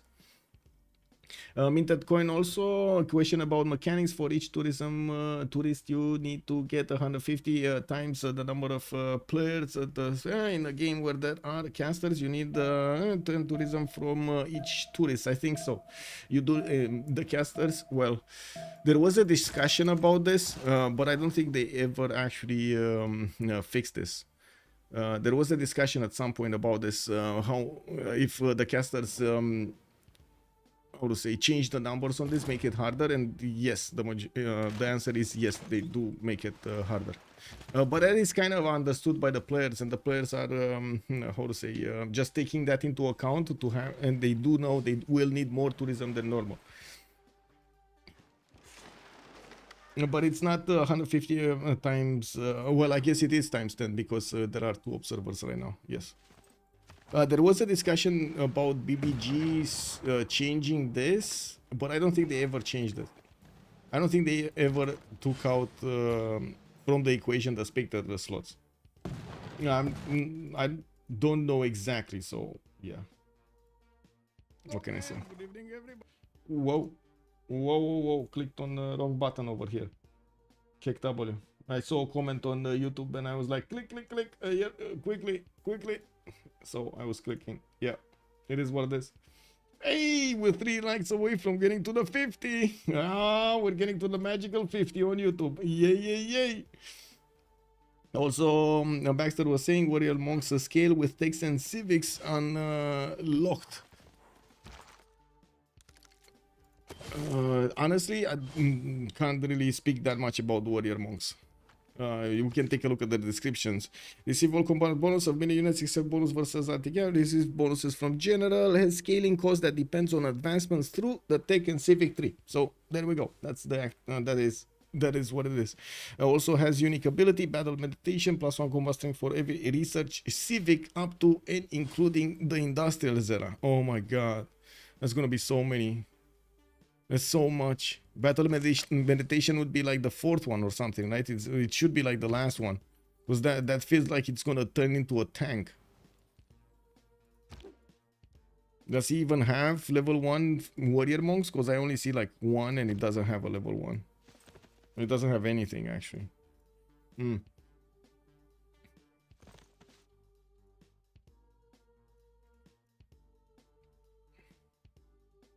So surprisingly, England is not dead. It's not that he withstood the attack. Sambro's choices at the beginning actually allowed him to withstand the attack from Macedon, and even allow China enough time to build up his army, get his techs on the in-row.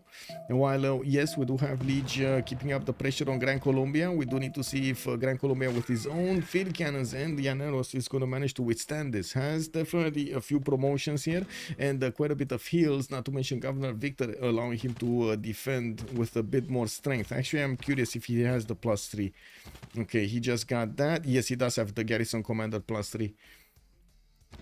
Already back to the capital. Let's see. Yeah, it's getting in 2 turns, and he did manage to recruit Dimitri Cantemir. So again, a lot of tourism is going to be acquired soon. Roy is getting 22 out of 95 at the moment for tourists, and he is on 257. That is before Moksha goes in. Yeah, we do have some Bronian Sea Dogs getting through, and I do see Scythia is starting to put actually cav cores in the water. Now we do have hangars coming around, multiple biplanes getting into the southeastern cities, and I do see an observation balloon is getting built. XP is gonna try to send it to China, so he helps out Chinese artilleries do the damage from 3 tiles out rather than getting close up and personal with their opponents. A Bolshoi theater getting built in Astrakhan, also Hermitage in Kazan. No units from Russia yet, but I'm pretty sure he did get Grandmaster Chapel. He got intelligence agency. Whoa, whoa, whoa, whoa, whoa. Whoa, intelligence agency. He didn't get GMC on Russia, so he doesn't have the ability to actually get to buy units with faith on the western side. So well, I guess it is what it is. He's getting also naturalist to start building up some parks here. And I do see Rapa Nui has been defeated. Where was Rapa Nui? No. Here, Rapa Nui. Yeah, south of Mongolia. He got another city. 2, 4, 6, 7 cities. 2 level 2 Grand Colombian spies, by the way, on Mongolia. Now we do have Mongolia also about to lose a few units if Bezdom is going to move forward, but I think he wants to move last second here to stop a counter attack. The Llaneros is going to lose a bit of health there.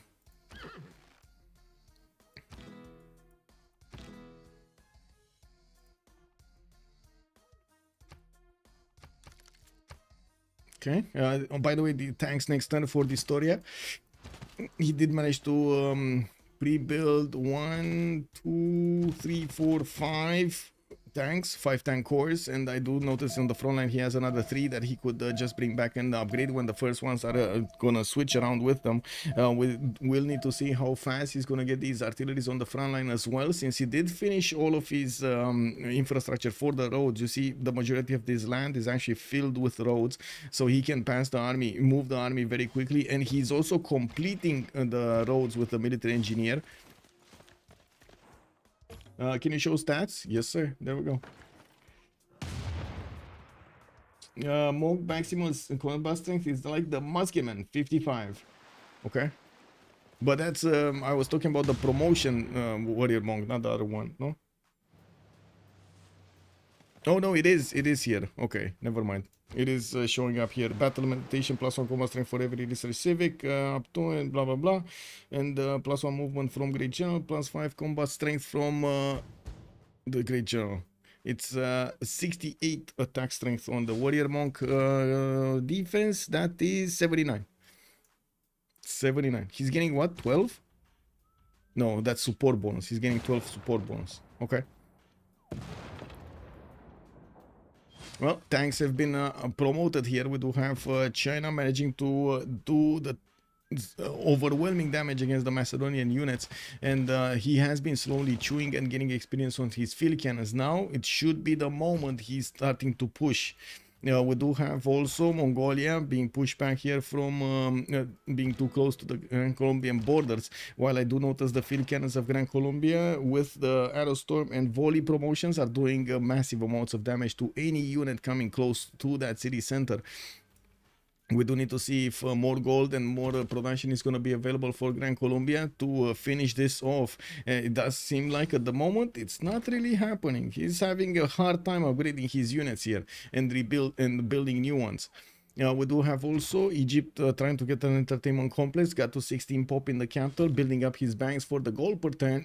At least now they actually stabilized the gold per turn. 100 Bezdomi, 132 Kazandar, and Roy is 163. 355 points of culture though on Peter is amazing. We do have Scythia sending a few calves to see what they can do, and Russia only has this one Cossack corps that is gonna try to fend off attacks here. We got a coal power plant going in St. Petersburg, and well, there are no more. Wait a second. Oh, how do you call them? Oh my God, how do you call them? How do you call them? No more music works, right? Dimitri Cantemir finishes music everywhere. Yeah, take side, ideology coming up in 2 turns. Roy is not far away from getting his fascism, and of course getting also rock bands, which is gonna be interesting. He doesn't really have where to play them though. Like, where will he send his rock bands? In Macedon's territory? That sounds like a recipe for disaster here. It would have been nice to send them to Egypt, but Egypt is just so far away. And it does seem like Historia just carved the pathway towards Birmingham to try to take that city out. Macedon is not going to let him liberate, and he's just going to take out the city center directly. We do have China also starting to breach through with the tanks, not caring about the strength of his opponent's units. It does seem like Macedon is being overwhelmed here very quickly by the unit technology of China. With a battleship in the north able to do damage from afar, the walls are going to be slowly taken down. There is a bombard that is going to be able to shoot back at that battleship. We're going to need to see if just one bombard is going to be enough for this. I don't think so, especially because of how many tanks are around. By the time they're actually going to, that bombard is going to shoot the battleship, the tanks are going to be on it very quickly. Okay, Gran Colombia. Man, these level 2 field cannon cores though, these are what Mongolia is using to actually punch through.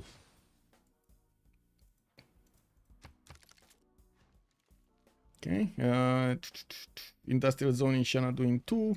Looks like Ligi is trying to industrialize. More encampment training projects. We do see China. Ooh, wait a second. China picked up a general. Timur. Dandara. He picked up Dandara. He just got it in moving to the city of Beijing. He just needs to send it on the front line, so these tanks will get an extra +5 and extra movement on them. I would imagine they will do so much more damage against the Macedonian troops here. They're already one-shotting Cav cores when they're catching them off, I would say, off path in awkward positions. Did Moksha get plugged in? Yes. Roy, 319 tourism. Culture, 25 out of 109 tourists. Okay. And I do see the Russian Cossack has been sent towards the west side. He's going to see what's going on. Bombers bought in Annapolis immediately with the extra gold they had lying around. We will need to see if Scythia is going to manage to punch through, since Russia is trying to send a few Cossacks to the borders of England. I don't think he realizes he's going to get attacked here. He does see the border of the Scythian city. He doesn't know about the bomber in the city of Annapolis. And that is going to be quite a problem for Russia to handle, especially since Scythia is not going to be far away from getting his own helicopters here, ballistics next turn. And I'm pretty sure he is just clicking on synthetic materials. Synthetic materials is called, no? Yeah, synthetic materials, the helicopter one. Okay, cool. Bolshoi Theater in 6. Let's see the bomber. Like this is the problem with the bomber, right? National Park got to the south of Russia. Russia has 336 tourism, getting Ferris wheels, getting Hermitage, building up his coal power plants, repositioning Pingala. I'm not convinced he actually has Moksha 4th. I don't think so. That seems like it should have been a bit more tourism than he has right now. It's okay, fascism, Russia is coming. Yeah, but man, bombers, bro. Bombers, bro. A minted coin already pulling out a prediction. GG in 4 turns. It might be. It might be in 4 turns, yeah. It might be in 4 turns. Now, let's see what's happening here. And the gummy bear is still here, by the way. And the cat didn't see it. Guys, we have successfully kept the gummy bear alive. Yeah, it is one of this. Egypt, just putting more units to fend off attacks, possible attacks. I don't see him actually getting that much. Well, refining in 3 turns, exploration in 1. I'm a bit surprised he's going bottom 3. It is what it is. He's probably gonna need to do something with this, even though he's probably the one trying to get the economy going. I don't think he is gonna be able to afford to get military units out, or enough military units out, so he could attack against somebody. He can defend himself, getting the economy in the meantime, but there's a big priority to keep Russia alive. If they lose Russia, they basically lose their ability to get a victory condition here, and this is the biggest problem. If they take out Roy, yeah. And you do see the preparation for this to happen, right? Scythia getting the fighters, getting these bombers in the city of Napolis, will build an airport or an airstrip over here next to Napolis to deploy more of those air units. And I do see also England managing to get quite a few coursers, so he can follow up the attacks on the Russian cities. Where is he getting fascism? So still next turn fascism in 2. Okay, still not gonna help. Well, I mean, I guess it is only 1 bomber. Anti-air guns, man, they're just not doing much. Even if you do have the production, anti-air guns are just not gonna do much. XP doesn't have not nearly enough culture to actually get to his own fascism. The fact that Roy did manage to, or I should say Slozhnii did manage to actually slow down the culture requirement of Scythia, kind of forced this situation, right? The theater squares, no buildings in this era. They kind of forced this situation to happen. Okay, more artists. Roy is on 372 tourism a turn, and he just got another naturalist. Okay.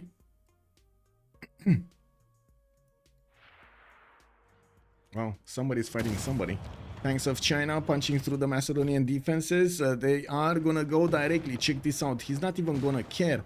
He's not even caring about the cities of Macedon. He's going directly to Russia. And that is the, how to say, the true destination, right? They do need to actually take out the ones actually trying to go for the victory condition. And since Macedon barely has like 100 science, 80 culture, it's not really considered a threat anymore, is it?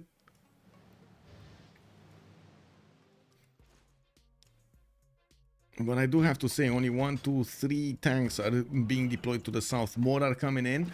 He's building a lot more artilleries. I do see supply convoys also in the training queues there of Xi'an, while in the northern cities he's getting a few banks for the gold per turn. He did drop down like a rock since he did get an economy. He's down to 49 gold a turn. This is also a bit of a mismatch of cards here. It's only using conscription, and he doesn't have any extra gold cards. He needs the amenities, he needs the housing, he needs the campus extra science, he needs strange warfare for faster siege units, Twilight Valor to do more damage against his opponents with the tanks. You know, he's trying to get everything going here. Now, Aztecan might actually be taken down soon. How many? 3? Oh my god, did they just buy 3 bombers? Did they just buy 3 bombers? These are 4 bombers. Okay, this is gonna be quick. I thought he doesn't have more than 1 bomber, but it looks like he has 4 bombers in the city of Napolis. There's no way Russia can withstand 4 bombers, especially if XP is gonna go for jet bomber. I mean, even bombers are gonna be overwhelming, but jet bombers, yeah, boy. Ooh, another possible airstrip, because why not? Okay, let's see the attacks. Russia, Cossack armies, 82 defense strength cities. This one is 96, while the bombers just plow through them. Okay, what do we have here? Wow, this Hetari is the bomb. It even has a promotion on it. Incredible. 2 turns for Bolshoi Theater to finish. The tank of China is not going to have enough movement to actually go at Astrakhan, but it will have enough movement to take out one of the Hetaris over here, lowering the unit count of the defenders, while you do see Astrakhan is getting bombed over here from the city of Napolis. We do have also Tver in the crosshairs. A bit surprising that he's splitting his attention between 2 cities and not focusing one entirely, you know. Does this have movement? Yes. This has movement. Roy did finish fascism, did switch into fascism. He has his cuirassier 77, but he didn't caught up. Okay, his Cossacks are 99. This is pretty good. 99 strength Cossack armies here. Cav corps of Scythia are gonna have a problem with this. 32 out of 112. Roy is definitely acquiring more tourists by the minute here. We do have 376 tourism per turn, while XP is barely defending with 141 culture. We do have more naturalists being sent to the south to build the natural parks to give him more tourism. And of course, he did roll Dimitri Cantemir. Next up, Wolfgang Amadeus is not getting enough though. 7. Well, usually this was the moment when Russia would have needed to actually start making more of those projects to get more musicians. He doesn't have the time to do it, right? He just needs to get as many cuirassiers and try to push back his opponent from taking over his cities. This is gonna be quite a problem with the tanks of China moving in from the north. It doesn't seem like he's gonna have a unit to even challenge these units on the battlefield. The Cossack armies are the only ones that can actually do something. He doesn't have GMC. He needs to hard build them, and it just takes so much production to do so. Yeah, it's coming very close to GG. Yeah. Regesta, hello there, sir. Vlad K, also good evening, sir. Lancer, good evening, sir. It's okay, fascism. Yes, yes. Can you show Gran Colombia land? Yes. Not very good land. I gotta mention, not very good land. And we do have actually, wait a second, did Gran Colombia win against Mongolia? He's actually pushing back Mongolia? How? Mongolia's Cav corps are not there anymore. Something happened over here. Maybe Mongolia pushed a bit too much, shoot a bit too much from his opponent, and now Gran Colombia can push back. Well, no, actually both of them are retreating. Okay, never mind. Nothing really happening in Egypt territory, getting calves. Of course, we might actually see some helicopters, but man, it takes time to actually get to synthetic materials. Astrakhan is getting surrounded by Cossack armies, but there is a Chinese tank that could actually push into it this turn. Yeah, I think he can take it this turn. And that's the GG right there. Ulyss winning their first matchup against the Slozhnii Memas on the 7 Seas map with quite a bit of hard road ahead of them, I have to say. From the beginning, we did see they were trying to use Macedon to attack into their opponents, Russia to focus on the culture victory, Egypt on the gold. Economy wasn't as strong as they needed it to be, and they couldn't upgrade the correct moment in time, giving Ulyss so much more breathing room to actually get their own units on the map and try to push back. With a stronger economy, with stronger science on XP, and of course with an amazing sim on Dystonia, we did manage to see them winning this, Ulyss winning this. Let me actually take a quick pick over here. I got some messages. I'm gonna take a look later. Give me a second. I need to switch settings in the Discord. There we go. One click. And then switch to Civ Players League. Take a look at the post-game chat and see where the boys are coming in. My god, so many channels. So many channels. Okay, there we go. We're in the channel now. We're waiting for the boys to join.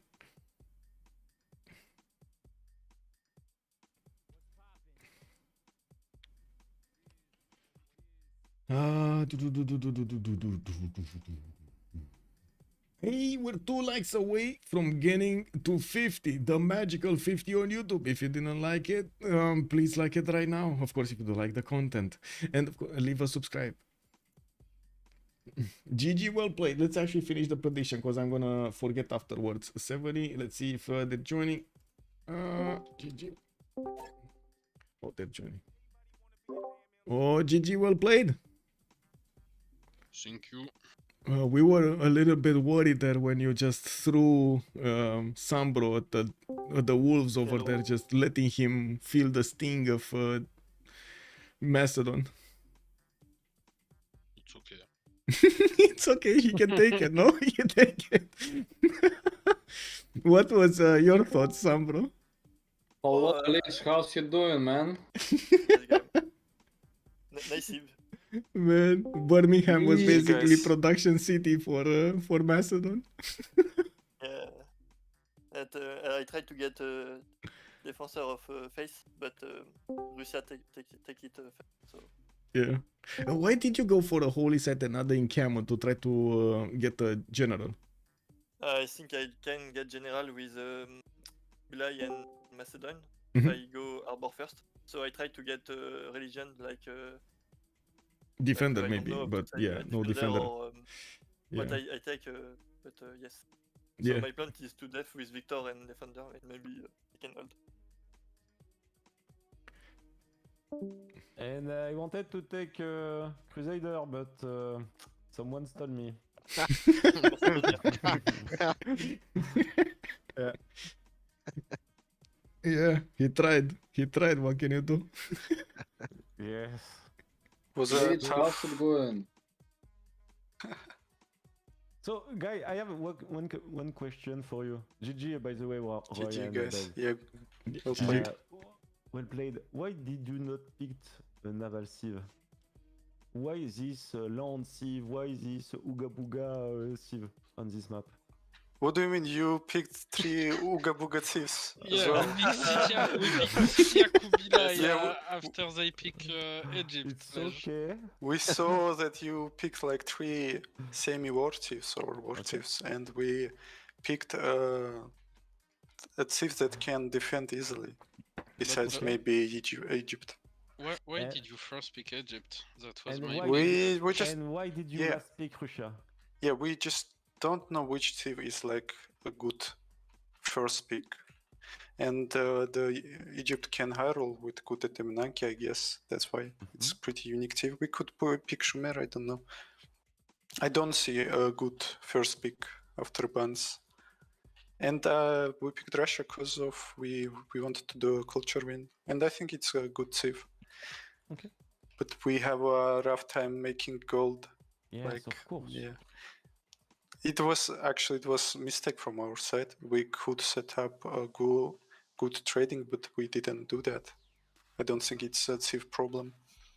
Okay. With Macedon and Colombia? Yeah, we have yeah. a huge sea among us, and yeah, we can do naval traders. And also we got like yellow for most of the game with Kilwa. Yeah, we saw like Skythia had Killwind like Yeah, it was so 700 good. GBT or something like that. Yeah. Yes. 95 production, Macedon. Oh, Macedon is so cancer. Wow. It's so Oh no. it's so hard. So hard to play against. I mean, well played, Suvorov, but Yeah. And Sunbro was really kind with him. He allow him, he give him a city to get his bonus all the game long. Oh no. Yeah, we were discussing should I take defender or the gold belief, and we decided to deny defender for England. Yes, it was my plan to take defender on my. Yeah, you did a good late game push with bombers and tanks. I don't think I could defend this. Yes, it's very difficult. We are too. Yeah. And we had a lot of gold, you know, about Yeah. 3 bomber. build 2. Oh, so you By the did way, buy It's 3 very bombers. I difficult to was defend curious against so much gold. how many you bought. Macedon? Is Macedon here? Suvorov? Macedon, Yes. Syria. Yeah, I wanted to know why did you give me like 2 units by turn on the, you know, the wonder, because I had the golden age that give culture. Should you not just back up until you have better units? Maybe he, Суворов, у тебя yeah, he спросили, doesn't. у него, короче, был век на барабан, он у тебя спрашивает, не хотел ли ты просто бэкапнуться и после этого на лучших юнитах попробовать удержать позицию? В плане... I think he just didn't want to lose the Birmingham City, to not feed the Diplo. Okay, because when I hit cannon field, I use And so you much culture on it. and you can push Russia if I... Yeah, but he pushed me no matter what.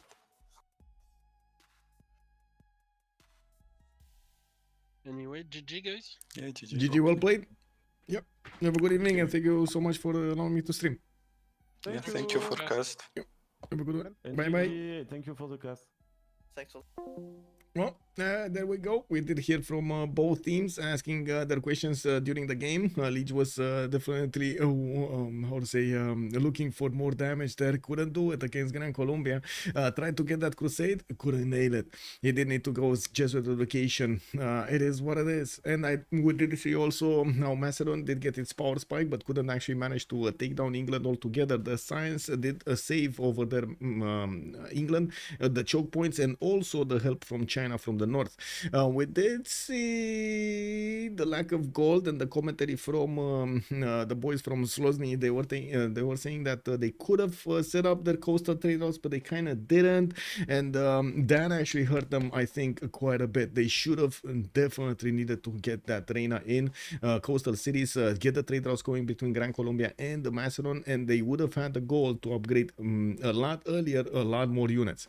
We're going to need to see also tomorrow's game, MFD going against COC at 1800 GMT. I do have my schedule displayed on my Discord, and you should be able to see it on Twitch. I'm gonna put up the premiere for YouTube tomorrow, so you're gonna get to see it from the middle of the day. On Sunday we're gonna have the novice tournament, game 3 of the qualifiers, and we're gonna be looking also at the next weekends to see exactly what kind of games we're gonna be played over there and what kind of slots we're gonna get. Busy Snail is putting us to work there. Novice tournament galore. Let's actually see what new players are joining the community, and of course how is their learning path developing. It's very, very interesting. We've seen so many times new teams come up in the CPL squadrons. It's time to actually see new teams come up also, and new players come up also in the CPL Premier. I do want to thank everybody for the support of the stream. Much appreciated for the subs, much appreciated for the bits, and also your very useful commentary over here in the chats. Thank you so much for pointing out also my mistakes. It does help me learn, and of course remember stuff, because yeah, I'm human. I also forget. It is what it is. I do hope you're gonna forgive me, and of course move on. I do also want to say how to say thank you so much for the likes on YouTube, and I do hope we're gonna get to that magical 50 by the end of this. Not to mention we're gonna see next game what's gonna happen. The vote is gonna come out in a few hours when YouTube finishes processing it, and I'm gonna try to take out all of the poses and everything that was in it. In the meantime, stay awesome, have some fun with some Civilization 6 content, and we're gonna see each other tomorrow 1800 GMT to watch FMD versus COC. Bye bye.